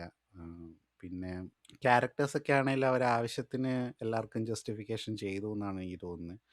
ഈ ഫഹദ് ഇവൻ്റെ തന്തേനെ കൺവിൻസ് ചെയ്ത് കൊലപ്പെടുത്തിയത് എനിക്കൊരു ഇച്ചിരി ഒരു കല്ലുകടിയായിട്ട് തോന്നി. അല്ല, എന്തിനാ അവനത് ചെയ്തതെന്ന് ഞാനിങ്ങനെ ആലോചിച്ചായിരുന്നു. അത് അയാള് ചത്താലും ഇല്ലേലും വലിയ വ്യത്യാസമൊന്നും ഇപ്പൊ വന്നില്ലല്ലോ. എന്താ അതിപ്പോ പുള്ളിയുടെ സ്റ്റാച്ചു എന്താണത്? പണിയണ്ട, അതിപ്പോ ഇയാള് ചത്തു കഴിഞ്ഞാൽ ഇപ്പൊ എന്താ വ്യത്യാസം എന്താണ്? ഉടനെ ചത്തു കഴിഞ്ഞ ഉടനെ ഇവനങ്ങ് അല്ല, രക്തസാക്ഷിയായിട്ട് അത് ആൾക്കാർ പുറത്തേക്ക്. കൺവിൻസ് ചെയ്യാൻ വേണ്ടി മാത്രം പറഞ്ഞാന്നാണ് എനിക്ക് തോന്നുന്നത്. തന്തയെ കൺവിൻസ് ചെയ്യാൻ വേണ്ടി. തന്തയുടെ ഏറ്റവും വലിയ അംബിഷൻ അതാണല്ലോ. അതായത് പുള്ളിക്ക് പുള്ളിയുടെ ഒരു നല്ല പേര് വരണം, ലെഗസി. സ്റ്റാച്ചു വരണം എന്നുള്ളതാണ്. അതാണല്ലോ തന്തയുടെ ഏറ്റവും അവസാനത്തെ മോട്ടീവ്. അത് കേട്ട് ഇയാൾ എങ്ങനെ കൺവിൻസ്ഡ് ആയത്? അതാണ് പുള്ളിയുടെ ഒബ്സഷൻ. പുള്ളിക്ക് ആദ്യം തൊട്ടേ കരിയറിന്റെ സ്റ്റാർട്ടിങ് തൊട്ടേ അതാണ് വേണ്ടത്. അപ്പൊ അത് കേട്ടിട്ട് പുള്ളി ചെയ്തതായിരിക്കും. അതെന്തെങ്കിലും ആവട്ടെ. പക്ഷെ എന്തിനാണ് ഇങ്ങനെ എന്തിനാണ് പുള്ളി അങ്ങനെ ഇൻസ്റ്റിഗേറ്റ് ചെയ്തത്? അല്ലെങ്കിൽ എന്താണ് അതിന്റെ ഒരു മോട്ടീവ്? പുള്ളി മരിച്ചു കഴിഞ്ഞാൽ എന്താണ് സംഭവിക്കുന്നത് എന്ന് ഞാൻ ആലോചിച്ചായിരുന്നു. അച്ഛൻ തോക്കാൻ വൈ ഡിഡ് അല്ല, അതും കൊണ്ട് എന്ത് ഉപകാരമാണ് ഫഹദ് ഫാസിലിന്റെ അപ്പനെ ഉണ്ടാകുന്നത് എന്നുള്ളതാണ് അതാ എന്റെ ഞാൻ കൺഫ്യൂഷൻ. ആലോചിച്ചത്, അതെന്താണ് അതിന്റെ ഒരു ഇത്. പിന്നെ തന്ത തന്നെ ഇവനെ കൊല്ലാൻ നോക്കിയത് അതൊരു നല്ലൊരു റെവലേഷൻ ആയിരുന്നു കേട്ടോ. അത് ഞാൻ അത് നല്ലായിരുന്നു. അതെനിക്ക് ആദ്യം തോന്നിയായിരുന്നേ. എന്താന്ന് വെച്ച് കഴിഞ്ഞാൽ ഇവിടെ ഇക്കാസി കടന്ന് കഷ്ടപ്പെടുവാണ് ഇവനെ എങ്ങനെയെങ്കിലും താഴെ ഇറക്കാൻ. അതിന്റെ ഇടയിൽ ഇയാൾ ഫോൺ കോൾ വിളിച്ചിട്ട് അങ്ങേരെ ഡൈവേർട്ട് ചെയ്തോണ്ട്. അപ്പൊ ഞാൻ ഓർത്ത് ഇയാൾ എന്തൊരു പക്ഷെ അത് എനിക്ക് ഫീൽ ചെയ്ത് എന്താണെന്ന് അറിയാവോ? അത് പുള്ളി ഫ്ലൈറ്റ് ഇജക്ട് ചെയ്തിട്ട് അവന് എന്താ അതായത് ഫ്ലൈറ്റിൽ നിന്ന് ഇവനെ തന്നെ അങ്ങനെ ചെയ്യാൻ, അതായത് ഫ്ലൈറ്റ് ഡിസ്കാർഡ് ചെയ്യുക, നീ അതിന്റെ ലാൻഡിങ് ഒന്നും നോക്കണ്ട, അവനെ മാത്രം രക്ഷിച്ചാൽ മതി എന്നുള്ള രീതിയിൽ കൺവിൻസ് ചെയ്യാൻ വിളിക്കാന്ന് ഞാൻ ഓർത്തത്. പക്ഷെ എനിക്ക് അങ്ങനെ തോന്നിയായിരുന്നു ഇയാൾ എന്തൊരു തന്തയാണ്, ഇവിടെ സമയം വിലപ്പെട്ടതാണല്ലോ, അതിന്റെ ഇടയിൽ ഈ രക്ഷപ്പെടുത്താൻ ശ്രമിക്കുന്ന ആളെ വിളിച്ചിട്ട് ഇയാളെ ഉള്ള സമയം കളയുന്ന എന്തിനാണെന്ന് ഞാൻ ആലോചിച്ചായിരുന്നു. എൻ്റെ ആ ഒരു ആലോചന കറക്റ്റ് ആയിരുന്നു എന്ന് പടത്തിന്റെ ക്ലൈമാക്സ് തെളിയിച്ചു. പിന്നെ ഒരു കാര്യം പറയാതെ വയ്യ കേട്ടോ, ഈ ഫഹദിനെ ചേസ് ചെയ്യുമ്പോഴത്തേക്ക് ഇവന്മാരെന്തിന് ഈ കമ്പിത്തിരി കത്തിച്ചുകൊണ്ട് വന്നു? അതൊരു പൊട്ട ചോയ്സ് ആയിരുന്നു കേട്ടോ. അത് കണ്ടപ്പോ ഞാൻ ഓർത്ത് ഇവന്മാരെന്ത് ഈ ലൈറ്റ് ഷോ ഒക്കെ കത്തിച്ചുകൊണ്ട് വരുന്നത്? വല്ല മോളട്ടോവും കൊടുത്താ പോരായിരുന്നോ കയ്യില്? അതല്ലായിരുന്നു അല്ല കുറച്ചുകൂടെ. അത് മാത്രമല്ല, ഈ ഇത് ഇത് ഈ വാൻഡലൈസ് ചെയ്യുന്ന പരിപാടി ഉണ്ടല്ലോ, അതായത് ഒരാള് കാറ് മറിഞ്ഞ് ആക്സിഡന്റിൽ പെട്ടു, അങ്ങനെയുള്ള ഒരു അവസ്ഥയിൽ അത് എന്ത് ദേഷ്യമുള്ള ആളായിക്കോട്ടെ, അപ്പൊ ആ കാറ് പൊട്ടിത്തെറിക്കാൻ തല മറിഞ്ഞ് കിടക്കുവാണ്. അപ്പം അതിന്റെ മണ്ടയ്ക്കോട്ട് പിന്നെയും ഈ തീപ്പൊരി ഇട്ടിട്ട് അട്ടഹസിച്ചോണ്ട് പോകുന്ന ഒരു സാധനം നമുക്ക് റിയൽ ലൈഫിൽ കാണാൻ പറ്റും. എനിക്ക് അറിഞ്ഞൂടാ, അല്ല, അതെനിക്ക് അത് ഇച്ചിരി റിയൽ ഒരു ലൈഫിലെ ആൾക്കാർ എല്ലാം ചെയ്യും. കാര്യം ഇപ്പം മറ്റേ അരി വിശന്നിട്ട് കട്ടേന്റെ പേരിലല്ലേ ഒരു പുള്ളിനെ തല്ലിക്കൊന്നത്, മധുവിന്. അപ്പം അല്ല അത് അത്ര എനിക്ക് എക്സ്ട്രീമിലോട്ടൊക്കെ അറിയത്തില്ല, ആൾക്കാർ അതെനിക്കൊരു അങ്ങനെയാണ് മനുഷ്യന്മാരെ. പക്ഷെ ഈ കമ്പിത്തിരിയും കത്തിച്ചുകൊണ്ട് ഇവന്മാര് അതെനിക്കറിഞ്ഞൂടാ, അത് ഞാനും ആലോചിച്ചായിരുന്നു. നല്ല രസമുണ്ട് കാണാൻ, പക്ഷെ അത് രസമുണ്ടായിരുന്നു കാണാൻ, എനിക്ക് ഇഷ്ടപ്പെട്ടു. വിഷ്വലി ബ്യൂട്ടിഫുൾ ആയിരുന്നു. വിഷ്വലി ബ്യൂട്ടിഫുൾ ആയിരുന്നു. എനിക്ക് ചിരി വന്നു. അതിന് അമ്പും വില്ലും ഉപയോഗിച്ച് വിജയ് ഒരു 10-50 ലോറി അടിക്കുന്നത് കുഴപ്പമില്ല. എടാ, അത് പയ്യന്മാരില്ലോളം കമ്പിത്തിരികൾ ഉപയോഗിച്ചപ്പോ നിനക്ക് അയ്യ അല്ലേ? അത് നമുക്ക് എന്തെങ്കിലും പറയാം, ടയറ് പൊട്ടിക്കാൻ വേണ്ടിയിട്ടാണോ ഈ കമ്പിത്തിരിയും ഇത് നോക്കില്ല. ഈ നമ്മൾ ഈ ദീപാവലിക്കൊക്കെ കമ്പിത്തിരി കത്തിച്ചുകൊണ്ട് ബൈക്കിൽ പോകുന്ന പോലെയല്ലേ അവന്മാര് പോയെ? അല്ലെന്ന് നിനക്ക് കമ്പത്തിരി ആയിരുന്നു പൂത്തിരി ആയിരുന്നു, എന്തായിരുന്നു അത്, ഇങ്ങനെ കറങ്ങുന്ന എന്തൊരു സാധനമായിരുന്നു. ആ പൂത്തി കമ്പിത്തിരിയല്ല, അത് മറ്റേ മത്താപ്പ് മത്താപ്പ് പോലത്തെ എന്തോ പോലത്തെ ഒരു ഐറ്റം ആണ് എന്തോ മനസ്സിലാവുന്നത്. റൈറ്റാണ്. നീ ഒന്ന് ആലോചിക്കേ, ഒരു നമ്മളെ എന്താ പറയുന്നത്, വലിയൊരു സ്കാം ചെയ്ത ഒരു കമ്പനി അത് അടിച്ച് തകർക്കാൻ നമ്മൾ പോവാണ്. നീ കുറെ മത്താപ്പും കയ്യിലെടുത്തോണ്ടാവും. എടാ അവന് അത് വിഷു ആയിരുന്നു അത്. ആ കടയെ തുറന്നു കാണുകയുള്ളായിരിക്കും, മോളറ്റോ ഒന്നും ഉണ്ടാക്കാൻ സമയം കിട്ടി കാണില്ല പാവത്തിന്, ഇതായിരിക്കും തുറന്ന കട. മോളറ്റോ ഉണ്ടാക്കാൻ അധികം സമയമൊന്നും വേണ്ട. ഒരു കുപ്പിക്കകത്ത് കുറച്ച് മണ്ണെണ്ണ ഒഴിച്ച് തിരി കത്തിച്ച് ഉണ്ടായാൽ മതി. മോളറ്റോ എടാ കുബേരൻ സിനിമയ്ക്കകത്ത് അത്യാവശ്യത്തിന് പോയി അമ്പലത്തിൽ അടിക്കാൻ തേങ്ങ മേടിച്ചെന്ന് പറഞ്ഞ തൊട്ടപ്പുറത്ത് മറ്റേ വെടിമരുന്ന് കട കയറിയല്ലേ മേടിച്ചത് മണി. അതുമല്ല ശരിയാ. അത് പറയുന്ന പോലെ ഉള്ളു നമ്മള്.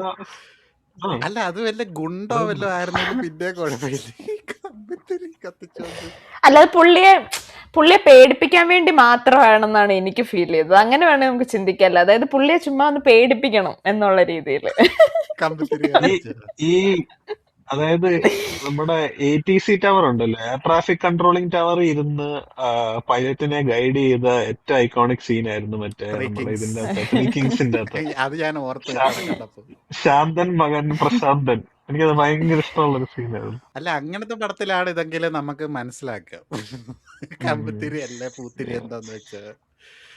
നീ സ്പോയിലറിന്റെ കാര്യം പറഞ്ഞപ്പോഴേ ഞാനൊരു ഇത് കണ്ടായിരുന്നു. അതായത് അറിയാണ്ടൊന്ന് കണ്ടുപോയതാ. ഇതില് വെട്ടിയിട്ട ബായത്തണ്ടിന്റെ സീക്വൻസ് ഉണ്ടെന്ന് പറഞ്ഞുകൊണ്ട് ഒരുത്തൻ കമന്റ് ചെയ്തു. അന്നേരം എനിക്ക് അതിന്റെ അർത്ഥം മനസ്സിലായി.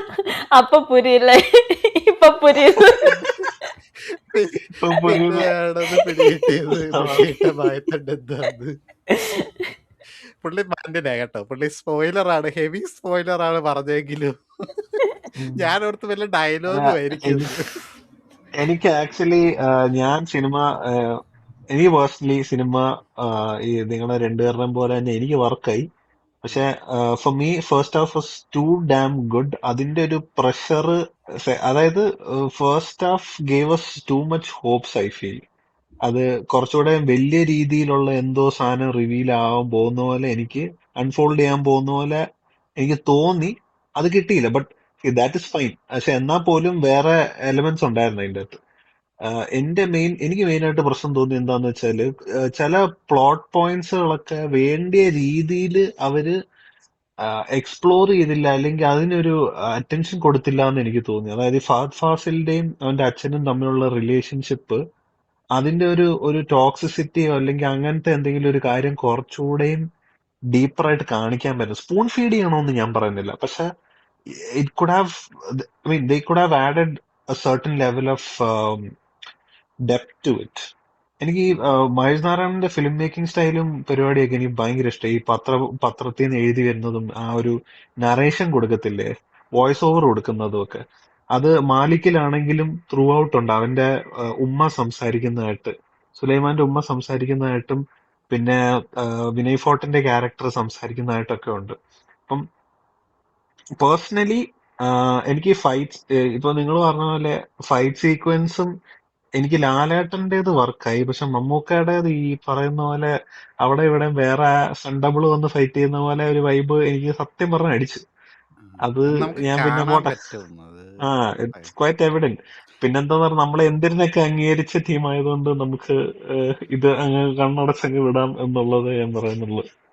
കാരണം അതിന്റെ അകത്തൊക്കെ ആണെങ്കിലും മറ്റേ തലൈവറിന് പകരം പീറ്റർ ഹെയ്നോ അങ്ങനത്തെ ആരാണ്ടാ വന്നിട്ട് പോകുന്നത് നമുക്ക് ആക്ച്വലി പല സ്ഥലത്തും ഫീൽ ചെയ്യാറുണ്ട്.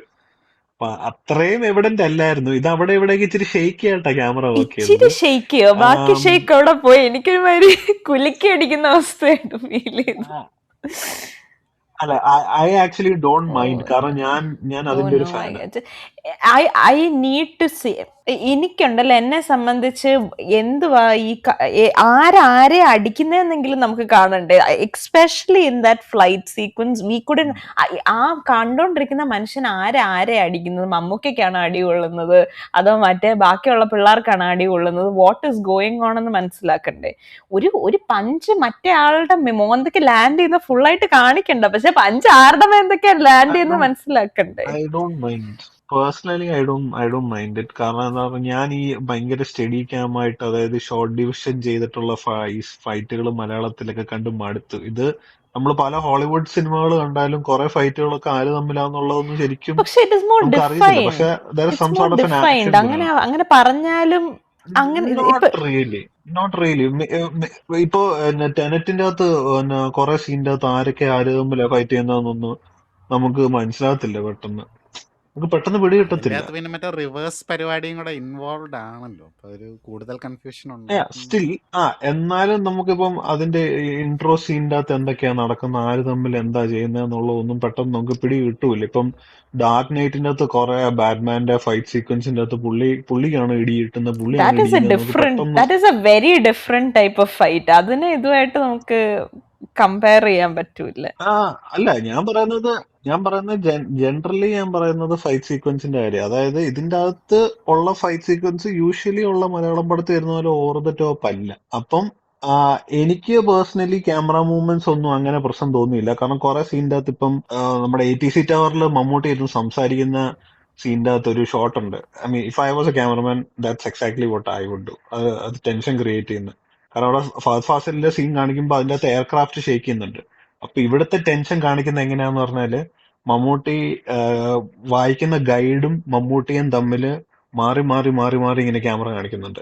അങ്ങനെ അവിടുത്തെ ടെൻഷൻ ബിൽഡപ്പ് ചെയ്യാൻ പറ്റത്തുള്ളൂ. ആ റാപ്പിഡ് കട്ട് എനിക്ക് കുഴപ്പമില്ല. ഞാൻ പറഞ്ഞത് ഫൈറ്റ്സിലെ കാര്യം മാത്രമാണ് കേട്ടോ. ഫൈറ്റിൽ എനിക്ക് പേഴ്സണലി എനിക്ക് അങ്ങനെ തോന്നിയില്ല. എനിക്ക് മമ്മൂട്ടിയുടെ ഫൈറ്റ് ഇഷ്ടപ്പെട്ടില്ല. Like I didn't like the fight. Like Mammootty ചെയ്ത ഫൈറ്റ് എന്ന് പറയുന്നത് ഒട്ടും കൺവിൻസിങ് അല്ലാതെ പോലെ എനിക്ക് പേഴ്സണലി തോന്നി. വേറെ ലാലേട്ടൻസ് ഓൾസോ ആക്ച്വലി. അല്ല, നിന്റെ പോലത്തെ ഞാൻ ആക്ച്വലി അങ്ങനത്തെ അഭിപ്രായം ഞാൻ ഒത്തിരി കേട്ടായിരുന്നു കേട്ടോ. ഞാൻ റിവ്യൂസ് ഒക്കെ നോക്കിയപ്പോഴാണെങ്കിലും ആൾക്കാർക്ക് സ്റ്റണ്ട് സീക്വൻസുകൾ കൂടുതൽ വർക്ക് ചെയ്ത ആൾക്കാരാണ് കൂടുതൽ ഉള്ളത്. It was like I said, it was very personal for me. കാരണം എനിക്ക് ഈ എന്താണ്, ഒന്നാമത്തെ കാര്യം, I have this kind of ഈ ഇങ്ങനെ പെട്ടെന്നുള്ള ഇമേജസ്, ഫ്ലാഷി ഇമേജസ് എനിക്ക് ഇച്ചിരി ബുദ്ധിമുട്ടായതുകൊണ്ടും കൂടെ ആയിരിക്കും. അല്ല, എനിക്കത് ചെറിയൊരു ഇത് തോന്നിയായിരുന്നു. പിന്നെ അത് അണ്ടർസ്റ്റുഡ് ആണ് കാര്യം. വെരി ഡിഫിക്കൾട്ട് ടു അത് വാച്ച്. ഞാൻ പറഞ്ഞല്ലോ, ടേക്കൺ സ്റ്റൈലില് ചെയ്യാൻ പറ്റുള്ളൂ മമ്മൂക്കേനെ വെച്ചിട്ട്. അങ്ങനെ ഒരു അത് നമുക്ക് കൺസിഡർ ചെയ്യണം പുള്ളിയുടെ ഒരു ഇതൊക്കെ വെച്ചിട്ട്. പക്ഷെ ഫഹദും കുഞ്ചാക്കോയും തമ്മിലുള്ള ഫൈറ്റ് ശരിയാ. അത് വിയേർഡ്, എന്റെ ദൈവമേ, വെരി ബാഡ്. പെട്ടെന്ന് തീർക്കാവുന്ന ഒരു സാധനമാണ്. ആകെ ലാലേട്ടൻ മാത്രമേ ഉള്ളൂ ആക്ച്വലി, എന്നെ സംബന്ധിച്ച് ലാലേട്ടൻ മാത്രമേ ഉള്ളൂ സാറ്റിസ്ഫൈങ് ആയിട്ടുള്ള ഒരു.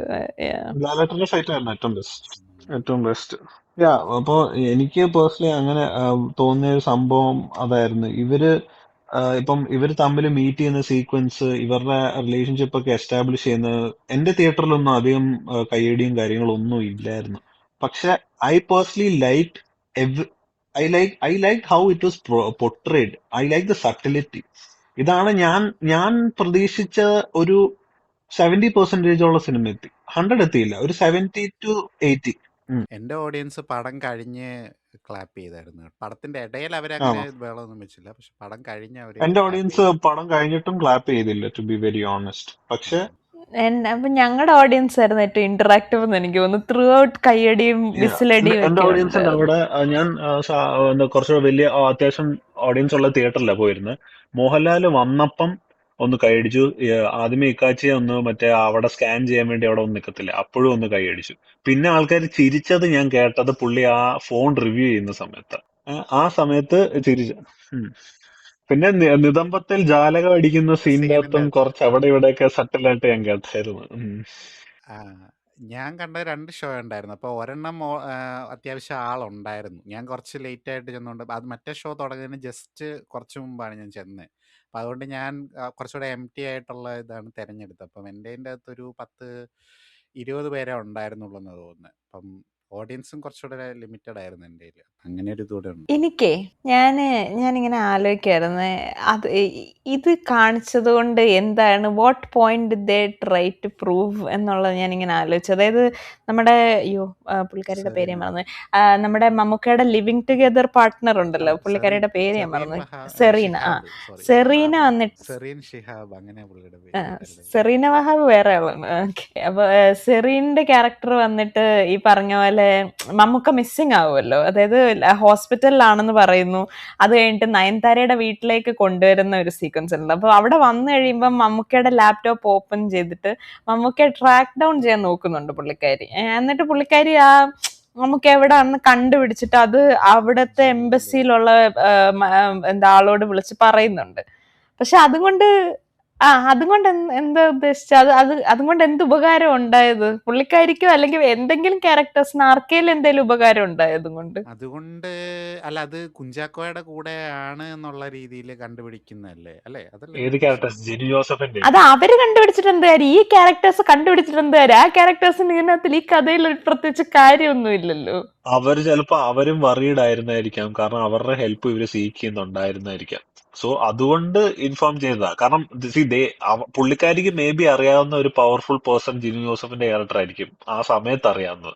ആ, കാരണം അവിടെ വെച്ചാണല്ലോ കാണാതെ പോയത്. നയൻതാര പറയുന്നുണ്ട് ഇക്കാസി സേഫ് ആണെന്ന് പറയുന്നുണ്ട്. പക്ഷെ അത് എക്സ് വൈഫുമാണ്, പിന്നെ പുള്ളിക്കാരനെ അറിയത്തുമില്ല. എന്നാലും ഒരു കൂടെ ഒരു ആ ഒരു എന്താ പറയുക വിശ്വാസത്തിൽ വന്നു എന്നേ ഉള്ളൂ. പക്ഷെ എന്നാലും പുള്ളിക്കാരിക്ക് അറിയാവുന്ന ആൾ വഴി ട്രാക്ക് ചെയ്യാൻ വേണ്ടിയിട്ട് പുള്ളിക്കാരി ഒരു ശ്രമം നടത്തിയത്.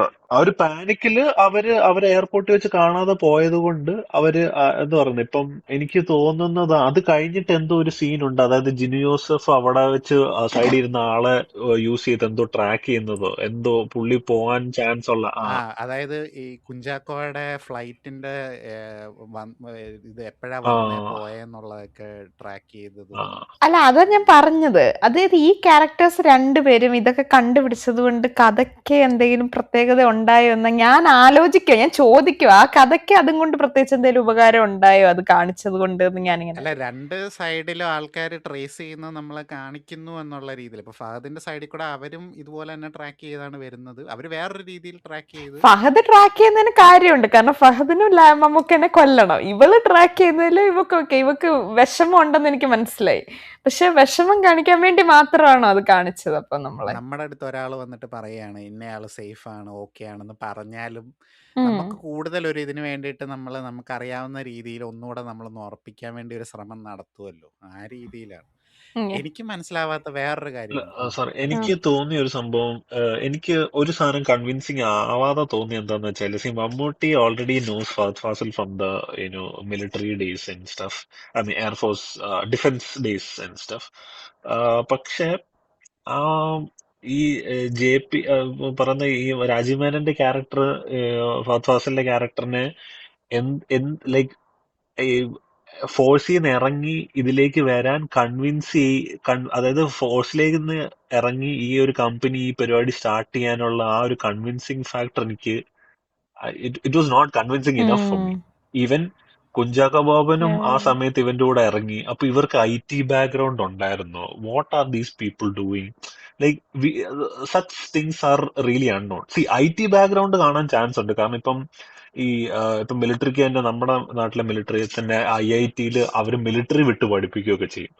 പക്ഷെ ആ ഒരു മേഖലയിൽ വർക്ക് ചെയ്യുന്നവരെയാണ് കൂടുതലും അങ്ങനെ വിടുന്നതായിട്ടാണ് ഞാൻ കേട്ടിട്ടുള്ളത്. അപ്പം ഇതിന്റെ അകത്ത് ഒരാള് പൈലറ്റ് ആയിരുന്ന ഒരാള് ഒരു IT ജയന്റ് ആയത് മേ ബി അത് ബിസിനസ് ചെയ്ത് അങ്ങനെ ആവുന്നത് നമുക്കറിയാൻ പറ്റും. പക്ഷെ IT ലെവലിൽ ഈ പെരിസ്കോപ്പും ഇങ്ങനത്തെ സാധനങ്ങളും ഒക്കെ അത് എന്താ പറയുക ശക്തി സൊല്യൂഷൻസ് എന്ന് പറയുന്ന കമ്പനി യൂസ് ചെയ്യുന്നതും അത് ആ ഒരു side somehow it was I felt that there is a lack of convincing factors that should have been there. ആ ഒരു ലാക്ക് മാത്രം എനിക്ക് ഫീൽ ചെയ്തു. പക്ഷെ all these high concepts are high concepts അല്ല these concepts are very nice. പക്ഷെ ആ കോൺസെപ്റ്റ്സിനെ സപ്പോർട്ട് ചെയ്യുന്ന factors could have been better. They could have given a solid writing. I'm not saying spoon feeding, but they should have been a solid writing to it. Spoon ഫീഡിങ്ങിന്റെ കാര്യം പറഞ്ഞപ്പോഴാണ് ഫഹദ് വന്നിട്ട് അവന്റെ കമ്പനിയിലുള്ളവരുടെ അടുത്ത് CPU മറ്റേതൊക്കെ തല്ലി പൊട്ടിക്കാൻ പറഞ്ഞിട്ടേ അവനത് ഡെമോൺസ്ട്രേറ്റ് കാണിച്ച് ആ ഈ സാധനം എടുത്ത് ഹാർഡ് പൊട്ടന്മാരോട്ട് ഡിസ്ക് നിൽക്കുക. അവൻ ഊരി എടുത്ത് കാണിച്ചിട്ട് ഇതാണ് സാധനം, ഇത് ഇങ്ങനെ തല്ലി പൊട്ടിക്കുന്ന പറഞ്ഞാൽ അവൻ കാണിച്ചു കൊടുക്കുക. അതെന്തോ അത് അവരല്ലേ അല്ല അവര് IT പ്രൊഫഷണൽസ് ആണ്. ഞാനത് ഓർത്തായിരുന്നു. ഇവന്മാരല്ലേ കമ്പ്യൂട്ടറിന്റെ ജീനിയസ്മാര്. പിന്നെ വേറെ കുറെ സംഭവങ്ങളുണ്ട്. AI ഡേറ്റാ സെന്റേഴ്സും ഗൂഗിൾ മറ്റേ ക്ലൗഡും ഒക്കെ ഉള്ള കാലത്ത് ഈ ഹാർഡ് ഡിസ്ക് എന്ന് പറയുന്ന അത്രയും റെലവൻസ് ഉണ്ടോ എന്നുള്ള എനിക്ക് അറിഞ്ഞുകൂടാ. Like IT people please you know comment on this. കാരണം ഹാർഡ് ഡിസ്ക് തല്ലി പൊളിച്ചത് കൊണ്ട് അല്ലെങ്കിൽ ഇവർക്കത് എന്താ പറയുക ഹാർഡ് ഡിസ്കിൽ നിന്ന് റിമൂവ് ചെയ്ത് ക്ലൗഡിലാക്കാനുള്ള ഇവരുടെ ക്ലൗഡ് സിസ്റ്റത്തിലാക്കാനുള്ള സെറ്റപ്പ് ഇല്ലേ? ഇതൊക്കെ വലിയ ടെക്നിക്കലി ഒരുപാട് ലോജിക്ക് നമ്മൾ തപ്പിപ്പോയാൽ അത് ആറാട്ടെണ്ണം പറഞ്ഞത് സെക്കൻഡ് ഹാഫിൽ ലോജിക് ഒന്നും ഇല്ല എന്ന് പുള്ളി പറയുന്നുണ്ടായിരുന്നു പുള്ളിയുടെ റിവ്യൂല്.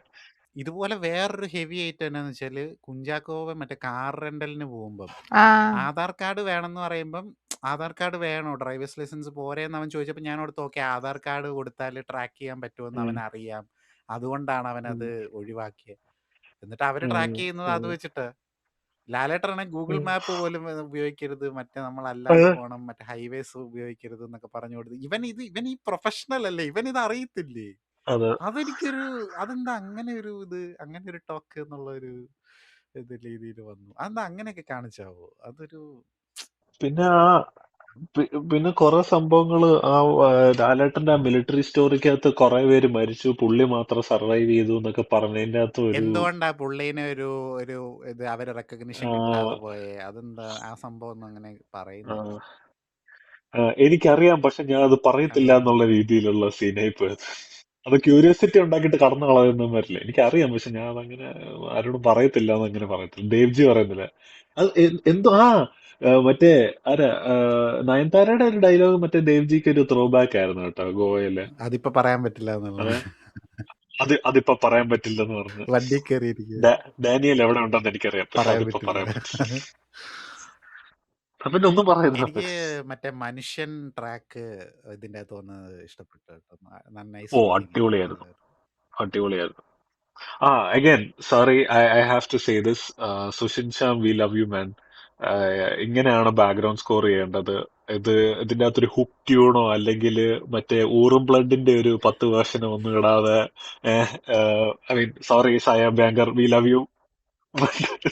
അല്ല, ഊറും ബ്ലഡിന്റെ 10 വേർഷൻ ഉണ്ടാക്കുന്നതില് അനിരുദ്ധിന്റെ കാര്യത്തിൽ പണ്ട് ഞാൻ ഡിഫെൻഡ് ചെയ്തിട്ടുണ്ട്. മാസ്റ്ററിന്റെ BGMന്റെ അകത്ത് പല വേർഷൻ സിമിലർ ഇതിന് പല വേരിയേഷൻ ഉണ്ടാക്കിയതിനെ പറ്റി നല്ലതാണെന്ന് ഞാൻ പണ്ട് പറഞ്ഞിട്ടുണ്ട്. പക്ഷെ അത് ഊറും ബ്ലഡ് വന്നപ്പോ അത് ഇച്ചിരി 10-20 വേർഷനൊക്കെ ഇറക്കിയാൽ ഇച്ചിരി ഓവറല്ലേ സെറ്റായി. അല്ല, മാസ്റ്ററിന്റെ BGM ഒക്കെ എനിക്ക് പേഴ്സണലി ഇഷ്ടം. അതൊരു മാസ് പടത്തിനുള്ള BGMഉം ആ കാര്യങ്ങളൊക്കെ ഉള്ളൂ. അത് എല്ലാം നല്ല. പക്ഷെ to be very honest, I'm repeating this. Malayala cinema next ലെവലിൽ കൊണ്ടുപോകാൻ പോകുന്ന ശരിക്കും I don't know, I feel that it's Sushin Shyam. കാരണം സുഷിൻ ശ്യാമിന്റെ എന്താ പറയുന്ന ഒരു പുള്ളി അധികം വലിച്ചു വാരി പടം ചെയ്യാത്തതുകൊണ്ട് പുള്ളിയുടെ പാട്ടിനൊക്കെ എപ്പോഴും ഒരു എക്സ്ക്ലൂസിവിറ്റി ഉണ്ട്. ഇപ്പൊ ജെയ്ക്സ് ബിജോയ് ഇസ് ഗുഡ്, പക്ഷെ ജെയ്ക്സ് ബിജോയ് ഇറക്കുന്ന എല്ലാ പാട്ടുകളും കേൾക്കുമെന്ന് ചോദിച്ചാൽ ഐ ഡൗട്ട്. പള്ളിച്ചട്ടമ്പിയിലെ പാട്ടും മറ്റേ ഇതിന്റെ പാട്ടും ഒരേപോലെയൊക്കെ എനിക്ക് ഫീൽ ചെയ്ത്. ഐ മീൻ അത് നമുക്ക് ഇപ്പൊ ഒരേ രാഗത്തിലുള്ള പാട്ടുകളൊക്കെ ആണെങ്കിൽ പല പാട്ടുകൾ സെയിം ആയിട്ട് ലിറ്ററലി സെയിം പാട്ട് തന്നെ വേറെ രീതിയിലാക്കി എന്ന് പറഞ്ഞാൽ അതൊരു വീഡിയോ ഞാൻ കണ്ടായിരുന്നു.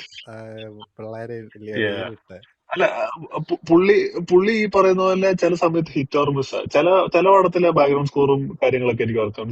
ഇപ്പൊ ജെയ്ക്സ് വിജയ് ആണെങ്കിൽ പീക്ക് എന്ന് പറയുന്ന അയ്യപ്പനും കോശിയ, സോ ഡാം നൈസ്. ഐബുരം ഘോഷി നല്ലായിരുന്നു.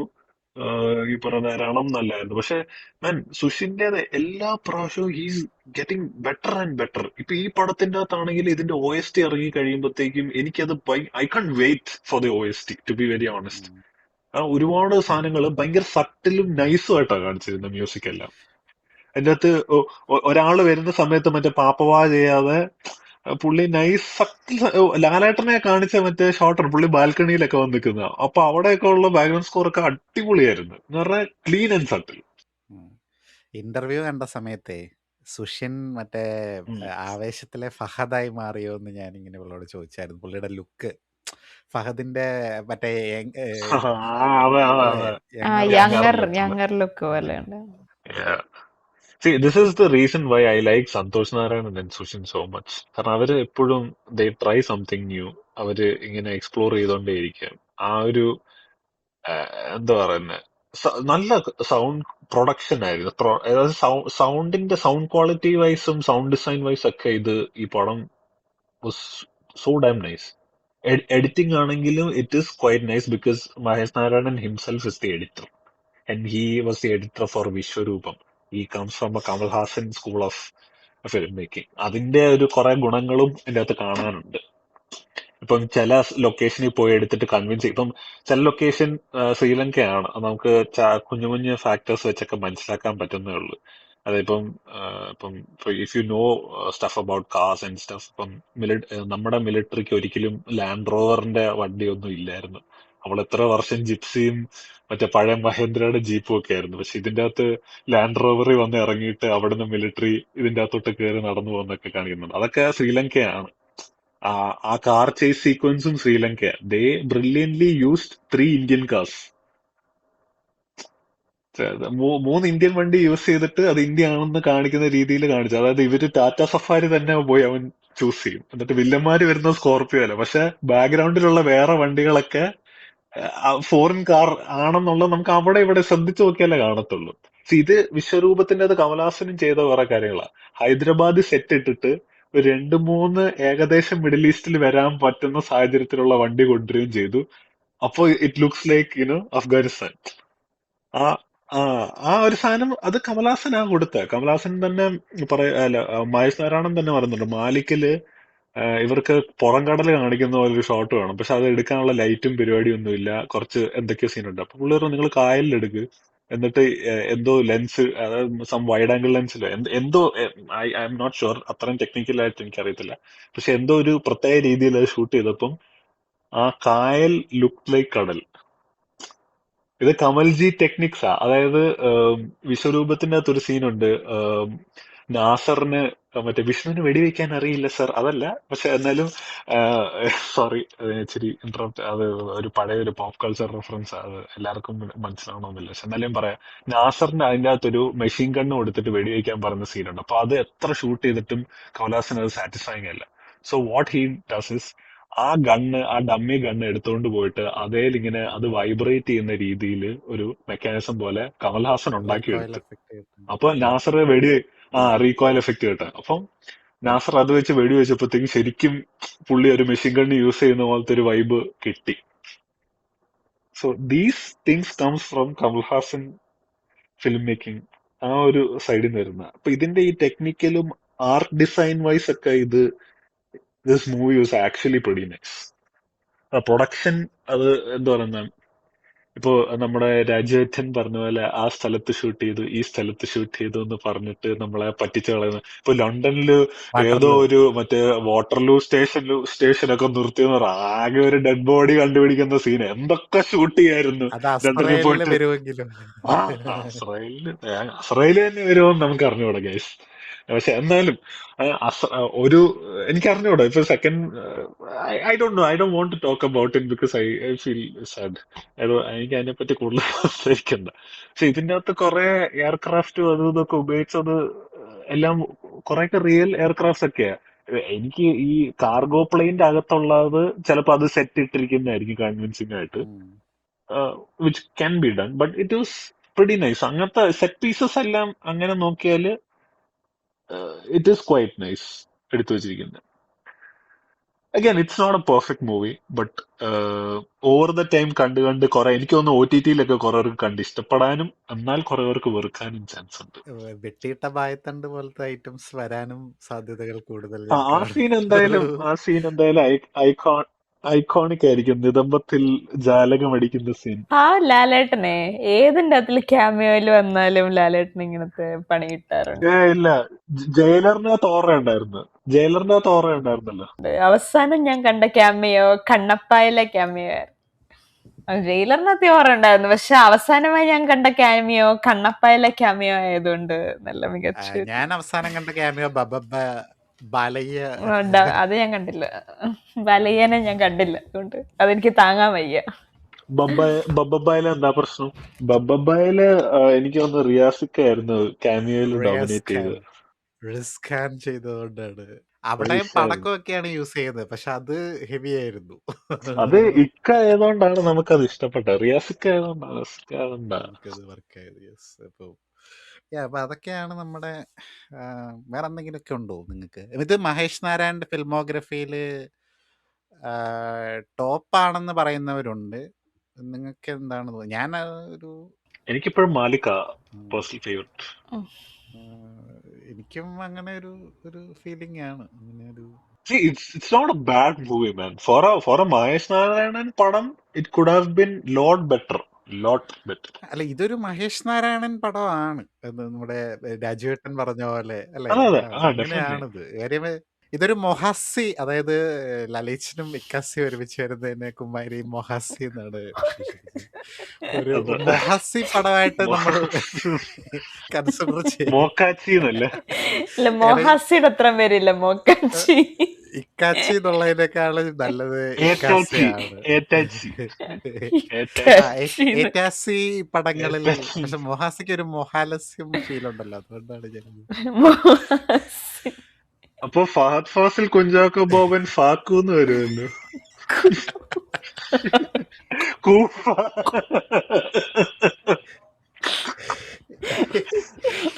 ലാലേട്ടൻ ഇന്റർവ്യൂവില് ചാക്കോച്ചനെ ബോബൻ ലാലേട്ടൻ വിളിക്കുമ്പോ അത് കേൾക്കാൻ ഒരു രസമുണ്ട്. അതാണ്. അതെ, ലാലേട്ടൻ പൂക്കിയാണ്. പൂക്കി. അതെനിക്ക് ഭയങ്കര ഇഷ്ടപ്പെട്ടു. മോനെ ഒരു ഫോട്ടോ കൂടെ എടുത്തോട്ടെ എന്നൊക്കെ ചോദിക്കുന്നുണ്ട്. Nice actually. അതൊരു സട്ടിൽ ലാലേട്ടൻ കൊണ നമുക്ക് അതിന്റെ അകത്ത് ഫീൽ. ലാലേട്ടന് നൈസ് കൊണകളുണ്ടല്ലോ ഇങ്ങനത്തെയൊക്കെ. നമുക്ക് വിശ്വസിക്കാം പുള്ളി അത് റിയൽ ലൈഫിൽ ചെയ്യും. അത് ഭയങ്കര കൺവിൻസിങ് ആയിരുന്നത്. ഇക്കാസി യൂഷ്വൽ ഉള്ള പോലെ ചളിയൊക്കെ അടിച്ച് സൈഡിൽ ഇങ്ങനെ. പക്ഷെ ചില ചളികൾ എനിക്ക് ഇച്ചിരി ഇക്കാസിയുടെ ചളികളൊക്കെ നല്ല പോലെ ഫെയിൽ ആവാറുണ്ട് ഇന്റർവ്യൂലൊക്കെ. ചിലതൊക്കെ ഒരു ഡൗട്ടും ഇല്ല. അസ്ഥാനത്തായി പോകുന്ന ചില കാര്യങ്ങളൊക്കെ പറഞ്ഞില്ലേ എന്നൊരു ഡൗട്ടില്ലാതില്ല. അതാണ് തീർച്ചയായും. പടത്തിനെ കുറിച്ച് എന്തെങ്കിലും എന്താണ് പ്രതീക്ഷ ഉണ്ടോന്ന് ചോദിച്ചപ്പോ ഒരു പ്രതീക്ഷയില്ലെന്ന് പറഞ്ഞത്. പിന്നെ വേറൊരു സംഭവം, ഈ കോക്കണ്ണൻ ചെയ്ത റിവ്യൂ ഒക്കെ കണ്ടപ്പോഴത്തേക്ക് എനിക്ക് തോന്നി എന്താന്ന് പറഞ്ഞാൽ, കോക്കണ്ണൻ is the same person who said bromance കിടിലമാണ്, അതിന്റെ അകത്ത് മാത്യുവിന്റെ പെർഫോമൻസ് ഒരു രക്ഷയില്ല എന്ന് പറഞ്ഞു. ഞാൻ ദിഗംബരനോട് എപ്പോഴും പറയുന്ന ഒരു കാര്യമാണിത്, പുള്ളി ചുമ്മാ റേജ് ബെയ്റ്റ് ചെയ്യുന്നതാണ്. എനിക്ക് ഭയങ്കര റേജ് ബെയ്റ്റിംഗ് ആയിട്ട് ചില സമയത്ത് ഭയങ്കര റേജ് ബെയ്റ്റ്, അത് ഇച്ചിരി ഓവറാണ്. അല്ല, എനിക്കിത് തോന്നി തന്നെയാണെന്നറിയോ, ഇതിപ്പം പുള്ളി ഒരു കടുത്ത ലാലേട്ടൻ ഫാൻ ആണല്ലോ. അപ്പം ഇതില് ഭയങ്കര നിരാശ വന്നതിന്റെ ഒരു ആഫ്റ്റർ എഫക്റ്റ് ആയിട്ടാണ് എനിക്ക് തോന്നുന്നത്. സത്യം പറഞ്ഞാൽ ലാലേട്ടൻ ഉണ്ടല്ലോ, ഇപ്പം പഴയ ലാലേട്ടൻ പടങ്ങൾ എടുക്കുവാണെങ്കിൽ, മമ്മൂക്കയും ലാലേട്ടനും വന്നിട്ടുള്ള പടങ്ങൾ എടുക്കുവാണെങ്കിൽ അതിലൊരു 90% പടത്തിൽ ലാലേട്ടൻ ഞങ്ങളിത് കഴിഞ്ഞ ദിവസം ഇരുന്നിട്ട് നമ്മൾ ലിസ്റ്റ് ചെയ്ത് നോക്കി. 55 പടങ്ങൾ നമ്മൾ ഏതൊക്കെയാണെന്ന് എടുത്ത് നോക്കി. ആ പടങ്ങളിലെ സിറ്റുവേഷൻസ് എടുത്ത് നോക്കി കഴിഞ്ഞു കഴിഞ്ഞാൽ അതിനകത്തിൽ മിക്ക പടത്തിലും ഒന്നെങ്കിൽ ലാലേട്ടൻ കൊടീര വില്ലനായിരിക്കും, ഇല്ലെങ്കിൽ സൈഡ് ക്യാരക്ടർ ആയിട്ട് വന്നിട്ട് തട്ടിപ്പോവും. അപ്പൊ ഇതൊരു സ്ഥിരം പരിപാടിയാണ്. നസീർ സാറിന്റെ ഒരു പടത്തില് ഞങ്ങൾ മറ്റേ ലാലേട്ടൻ ടിയർ ലിസ്റ്റ് ഉണ്ടാക്കാൻ വേണ്ടിയിട്ട് 60 പടങ്ങളുടെ ടിയർ ലിസ്റ്റ് ഉണ്ടാക്കാൻ നോക്കിയപ്പോൾ അതില് നസീർ സാറിന്റെ ഒരു പടമുണ്ട്. അത് ഈ ചെറിയ റോളുകൾ വന്നാൽ ഞങ്ങൾ അവോയ്ഡ് ചെയ്തു. അപ്പൊ അതില് ഒരു പടത്തിന്റെ അകത്ത് ലാലേട്ടൻ വരുന്നെന്ന് പറഞ്ഞു കഴിഞ്ഞാൽ ആകെ ഒരു 10 മിനിറ്റ് ആകണ്ടേ ഉള്ളൂ, 10 മിനിറ്റ് പോലും ഇല്ല. ലാലേട്ടന്റെ കാമുകീനെ വില്ലന്മാര് എന്താ പറയുന്നത് സെക്ഷൽ അസോൾട്ട് ചെയ്ത് കൊന്നു. അതിന് പ്രതികാരം വീട്ടാൻ വേണ്ടിയാണ് ലാലേട്ടൻ വരുന്നത്. പ്രതികാരം വീട്ടാൻ വേണ്ടി വന്നിട്ട് അവന്മാരുടെ കുത്തുകൊണ്ട് ലാലേട്ടൻ ചാവുക. അങ്ങനെയൊക്കെ വന്ന് അഭിനയിച്ചു പോയിട്ടുണ്ട് പുള്ളി. തീർച്ചയായും. അപ്പൊ ഇതിന്റെ അകത്ത് അത്യാവശ്യം പുള്ളിക്ക് ഒന്നുമില്ലേലും എന്താ പറയുന്നത് കുറച്ച് കാര്യങ്ങളൊക്കെ ഉള്ള ഒരു റോളല്ലേ അതിപ്പം. അപ്പൊ പുള്ളി ആ സ്റ്റാർഡത്തിലേക്ക് എത്തിയിട്ടില്ല. ഇപ്പൊ എന്ന് പറഞ്ഞാൽ ജനമനസ്സുകളിലെ സ്നേഹത്തിന്റെ ഒരു ഉറവിടമാണ് പുള്ളി. അപ്പൊ അത് അങ്ങനെയാണ് വ്യത്യാസമുണ്ട്. കാപ്പാന്റെ അകത്ത് സൂര്യയുടെ പരിപാടിയൊക്കെ നടക്കുന്നുണ്ടോ എന്ന് ചോദിച്ചിട്ട് വന്ന് ബോംബ് എക്സ്പ്ലോഷനിൽ മരിക്കുന്നത്. നമ്മൾ ആക്ച്വലി ഇത് പറയുമായിരുന്നു അല്ലേ? ഇത് ഒത്തിരി നാളിന് ശേഷമാണ് ലാലേട്ടന്റെ ഒരു ഓൺ സ്ക്രീൻ ഡെത്ത് നമ്മൾ കാണുന്നത്. കാപ്പാന്റെ അകത്തുള്ളത് തമിഴാണല്ലോ, അത് പോട്ടെ. മലയാളത്തിലെ കാര്യമാണ് ഞാൻ പറഞ്ഞത്. മലയാളത്തില് എപ്പോഴാ അവസാനം നമ്മള് അദ്ദേഹം മരിക്കുന്നത് കണ്ടത്? സത്യമായ ലാലേട്ടൻ കുറെ നാൾക്ക് ശേഷം. ഒരുപാട് നാളിന് ശേഷമാണ് ഒരു ഓൺ സ്ക്രീൻ ഡെത്ത് അവസ്ഥയിൽ ഞാൻ കാണുന്നത്. എനിക്ക് ഓർമ്മ പോലും ഇല്ല അവസാനം എപ്പോഴാണ് ഒരു മരണം. ഇവര് കാറിലിരുന്നോണ്ട് ഈ മരിക്കുന്നതിന്റെ കാര്യം രണ്ടുപേര് പറഞ്ഞില്ലേ, അപ്പൊ എനിക്ക് ചെറുതായിട്ടൊരു സങ്കടം തോന്നി. അടിച്ചായിരുന്നു. എനിക്ക് ആക്ച്വലി റീൽ ഫീൽ അടിച്ചായിരുന്നു. മമ്മൂട്ടി എന്തോ ഫോർസ് ചെയ്ത് പറയുന്ന പോലെയാണോ എന്നൊക്കെ എനിക്ക് തോന്നി. അത് കേട്ടപ്പോഴത്തേക്ക് ഞാനിങ്ങനെ ഒരു നിമിഷത്തേക്കൊന്ന് അങ്ങനെ എന്തെങ്കിലും സംഭവിച്ചാൽ അങ്ങനെ ഞാൻ ചിന്തിച്ചു പോയി അവരങ്ങനെ പറഞ്ഞപ്പോ. അത് പ്രത്യേകിച്ച് നമുക്ക് അറിയാലോ പുള്ളി ഇതിന്റെ ഈ ഒരു എന്താ പറയുന്ന കുഞ്ചാക്കോബോബന്റെ ഉള്ളിൽ ഭയങ്കര ക്യൂട്ട് ഗേളി ആയിരുന്നു. അത് കണ്ടിട്ട് ആന്നൊക്കെ പറഞ്ഞുള്ളൂ മനസ്സിൽ. അത് ചിലര് പറയുന്നുണ്ടായിരുന്നു അവരുടെ ആ കോൺവെർസേഷൻ ഫോഴ്സ്ഡ് ആയിട്ട് തോന്നി, അതൊരൊട്ടും വർക്കായില്ല, ഒരു ഫീൽ ചെയ്യില്ല. ഇപ്പൊ ഇവരായതുകൊണ്ടാണ് സത്യം പറഞ്ഞ ഈ ഫ്രണ്ട്ഷിപ്പ് നമുക്ക് ഫീൽ ചെയ്തത് തന്നെ.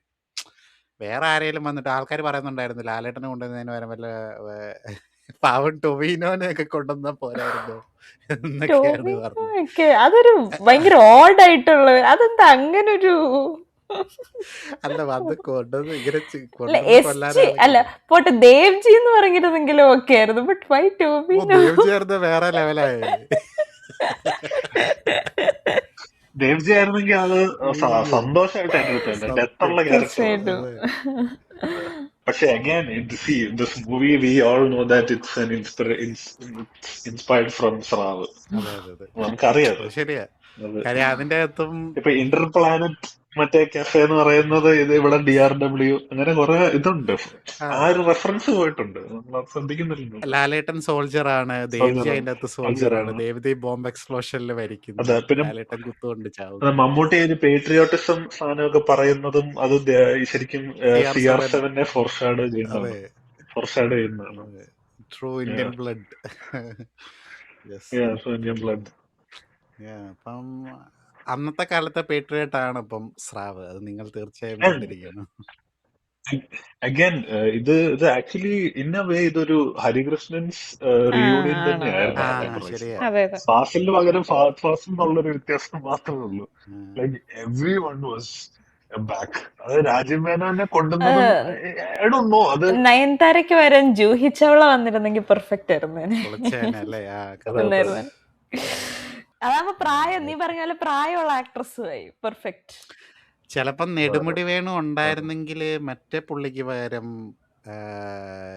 ഗുപ്തൻകുട്ടിയല്ല, ഗുപ്തൻകുട്ടിയുടെ റോൾ ഇച്ചിരി ബുദ്ധിമുട്ടായിരിക്കും.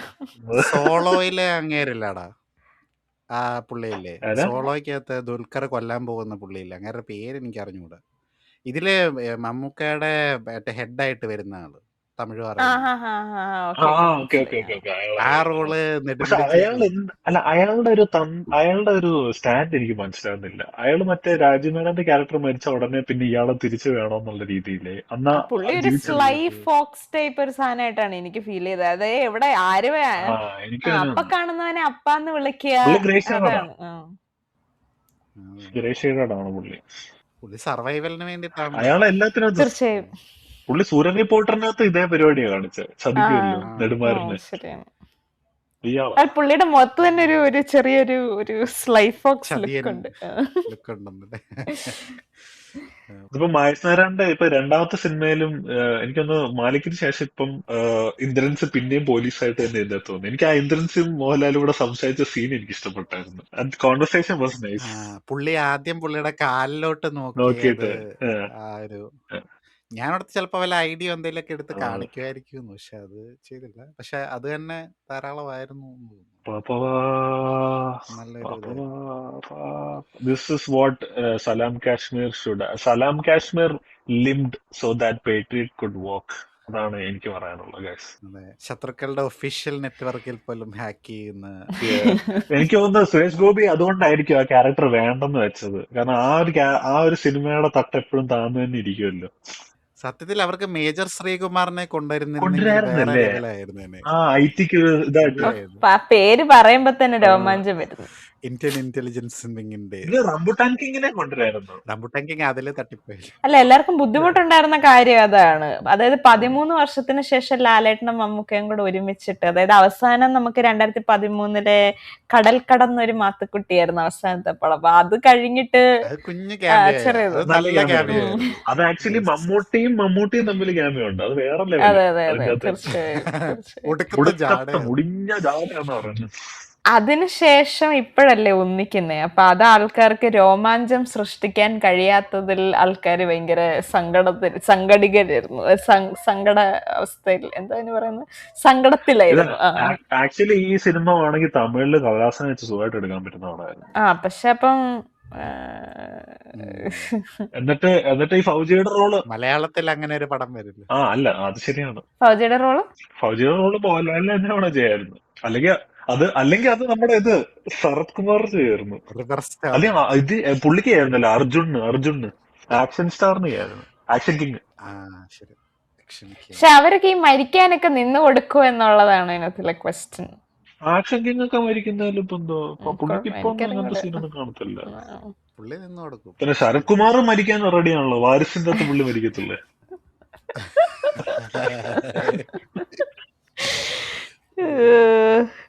ഓ, മിസ്റ്റർ എക്സ് എന്ന് പറഞ്ഞിട്ട് അവരുടെ ഒരു പടം വന്നിട്ടുണ്ട്. വന്നാണോ? അയ്യോ, അത് കാണണം. മഹാതോൽവിയാണ് ഞാൻ ചുമ്മാ പറഞ്ഞത്. ഇവൻ ഇങ്ങനെ ഈ ആവശ്യമില്ലാത്ത റെക്കമെൻഡേഷൻ ഒക്കെ കൊടുക്കും, എന്നിട്ട് നാട്ടുകാരൊക്കെ അത് പോയി അല്ല, AGS പ്രൊഡക്ഷൻ ഇപ്പൊ ബ്ലാസ്റ്റ് എന്ന് പറഞ്ഞൊരു പടം പ്രൊഡ്യൂസ് ചെയ്തിട്ടുണ്ട്. അതിന്റെ അകത്ത് ആക്ഷൻ കിങ് നായകൻ. AGS ചുമ്മാ കയറി അങ്ങനെ ഒരു പടം പ്രൊഡ്യൂസ് ചെയ്യത്തില്ല ആക്ച്വലി. നിങ്ങൾ അവരുടെ പടങ്ങൾ നോക്കിയാൽ അറിയാം, അത്യാവശ്യം ക്വാളിറ്റി ഉള്ള പടങ്ങളൊക്കെ ആയിരിക്കും. ഐ മീൻ ബി ലെവലാണ്, പക്ഷെ എന്നാലും ഡ്യൂഡ് അവരല്ലേ? ഡ്യൂഡ് അവരാ. എനിക്ക് ഈ ഇടയ്ക്ക് ഇറങ്ങിയ ഒരു പോസ്റ്ററിനെ പറ്റി പറയാൻ താല്പര്യമുണ്ട്. മറ്റേ ചിലപ്പോ ഇച്ചിരി പൊളിറ്റിക്കലി കുറച്ചധികം കറക്റ്റ് ആയി പോകും. മറ്റേ റാക്ക എന്ന് പറഞ്ഞൊരു പോസ്റ്റർ ഇറങ്ങിയായിരുന്നല്ലോ നമ്മുടെ അല്ലു അർജുന്റെ. അപ്പൊ വിജയെ വെച്ചിട്ട് കാക്കാന്ന് പോസ്റ്റർ വന്നായിരുന്നു. അത് ഞാൻ കണ്ടായിരുന്നു. ആ ഗ്രൂപ്പിൽ എടുത്തിട്ടിരുന്നല്ലേ, നന്നായിട്ടുണ്ടായിരുന്നു, മികച്ച. അത് കൊള്ളായിരുന്നു. I mean can't wait for the triple role character that Allu Arjun is going to do, like always. പക്ഷെ എനിക്കിപ്പോ ഇതൊരു ഡീകോയ് പോസ്റ്റർ ആണോ എന്ന് എനിക്കൊരു ഡൗട്ട് ഉണ്ട്. കാരണം ഇവൻ Shankar school of film making. അത് ബീസ്റ്റ് വരുമെന്ന് നമ്മൾ അയക്കാത്ത വിചാരിച്ചല്ലോ, പക്ഷെ ബീസ്റ്റ് എവിടെ പാട്ടിന്. വിക്രം വേർവൂൾഫ് ആവുന്നൊക്കെ. അത് പറഞ്ഞപ്പോഴേ ഒരു സന്തോഷ വാർത്ത എല്ലാവരോടും പറയാനുള്ളത്, ധ്രുവ നക്ഷത്രം റിലീസ് ചെയ്യാൻ ഫൈനലി കോടതി സമ്മതിച്ചിട്ടുണ്ട്. ഇനി ഒന്ന് റിലീസ് ചെയ്ത് കണ്ട. നമ്മള് കോളേജിൽ പഠിക്കുമ്പോ ഷൂട്ടിംഗ് സ്റ്റാർട്ട് ചെയ്ത് ഓൾമോസ്റ്റ് തീർന്നു. വർഷങ്ങളായിട്ട് ഞാനിത് കേട്ടോണ്ടിരിക്കുകയാണ് ഈ സാധനം. ഞാൻ തന്നെ മടുത്തു. നിങ്ങൾ ഇങ്ങനെ അങ്ങോട്ടും ഇങ്ങോട്ടും പറഞ്ഞു അവന്മാരുടെ ഒരു ധ്രുവ നക്ഷത്രം എനിക്ക് കാണണ്ട, ഞാൻ പോകുന്നില്ല കാണാൻ, എനിക്ക് വയ്യ. അത് പേര് ആൾക്കാര് പറയുന്നുണ്ടായിരുന്നു, ധ്രുവ നക്ഷത്രം എന്നല്ല, ഇന്നേരം വന്തെടുക്കണം എന്നായിരുന്നു പേരുടെ. വിക്രം ഗെറ്റപ്പ് ഒന്നും ഇല്ലാതെ അഭിനയിക്കുന്ന പടം. So only one getup. പക്ഷെ ഞങ്ങള് വെയിറ്റിംഗ് ആണ്, അത് നമുക്ക് അറിഞ്ഞൂടാ കേട്ടോ. അത് നീ വേർവുൾഫിന്റെ കാര്യം പറഞ്ഞപ്പോ ഞാൻ വിചാരിച്ചു നീ മമ്മൂക്ക വാമ്പയർ ആവെന്ന് പറയാൻ വരുവാന്ന്. ബിക്കോസ് അതൊരു ഒരിടയ്ക്ക് ഭയങ്കര അങ്ങനെ ഒരു പ്രോജക്റ്റ് കൂടെ വരുന്നുണ്ട്, which is quite exciting. Prithviraj ഒടിയൻ ആവുന്നുണ്ട് രാഹുൽ സദാശിവന്റെ അടുത്ത പടത്തില്. ആണോ? Really? Odiyan That'd be very character. interesting. Nice. That's interesting. ദുൽഖറും പൃഥ്വിരാജും പൊടിയന്മാരായിട്ട് വരും. ലാലേട്ടനാണ് OG ഒടിയൻ. ഓജി ഒടിയൻ. ഒടിയൻ ചക്രവാണി ഓർക്കുന്നുണ്ട്, നിങ്ങൾ നമ്മൾ ഒന്നിച്ചു ഒരുമിച്ച് പോയി പോയി കണ്ട കണ്ടതാ. പടമല്ലേ? See, there's nobody stopping Laletan and MG, Sreekumar Menon. MG Sreekumar അല്ല, we love you MG. Sreekumar മേനോനും ലാലേട്ടനും പ്രൂവ് ചെയ്തു that Bharat Bandh has no shit on us എന്നുള്ളത്. ഭാരത് ബന്ദിന്റെ അന്നാണ് പടം റിലീസ് ചെയ്തത്. അത് ഹർത്താലിന്റെ സമയത്തല്ലായിരുന്നു. ഓ ആണോ? ഓക്കെ.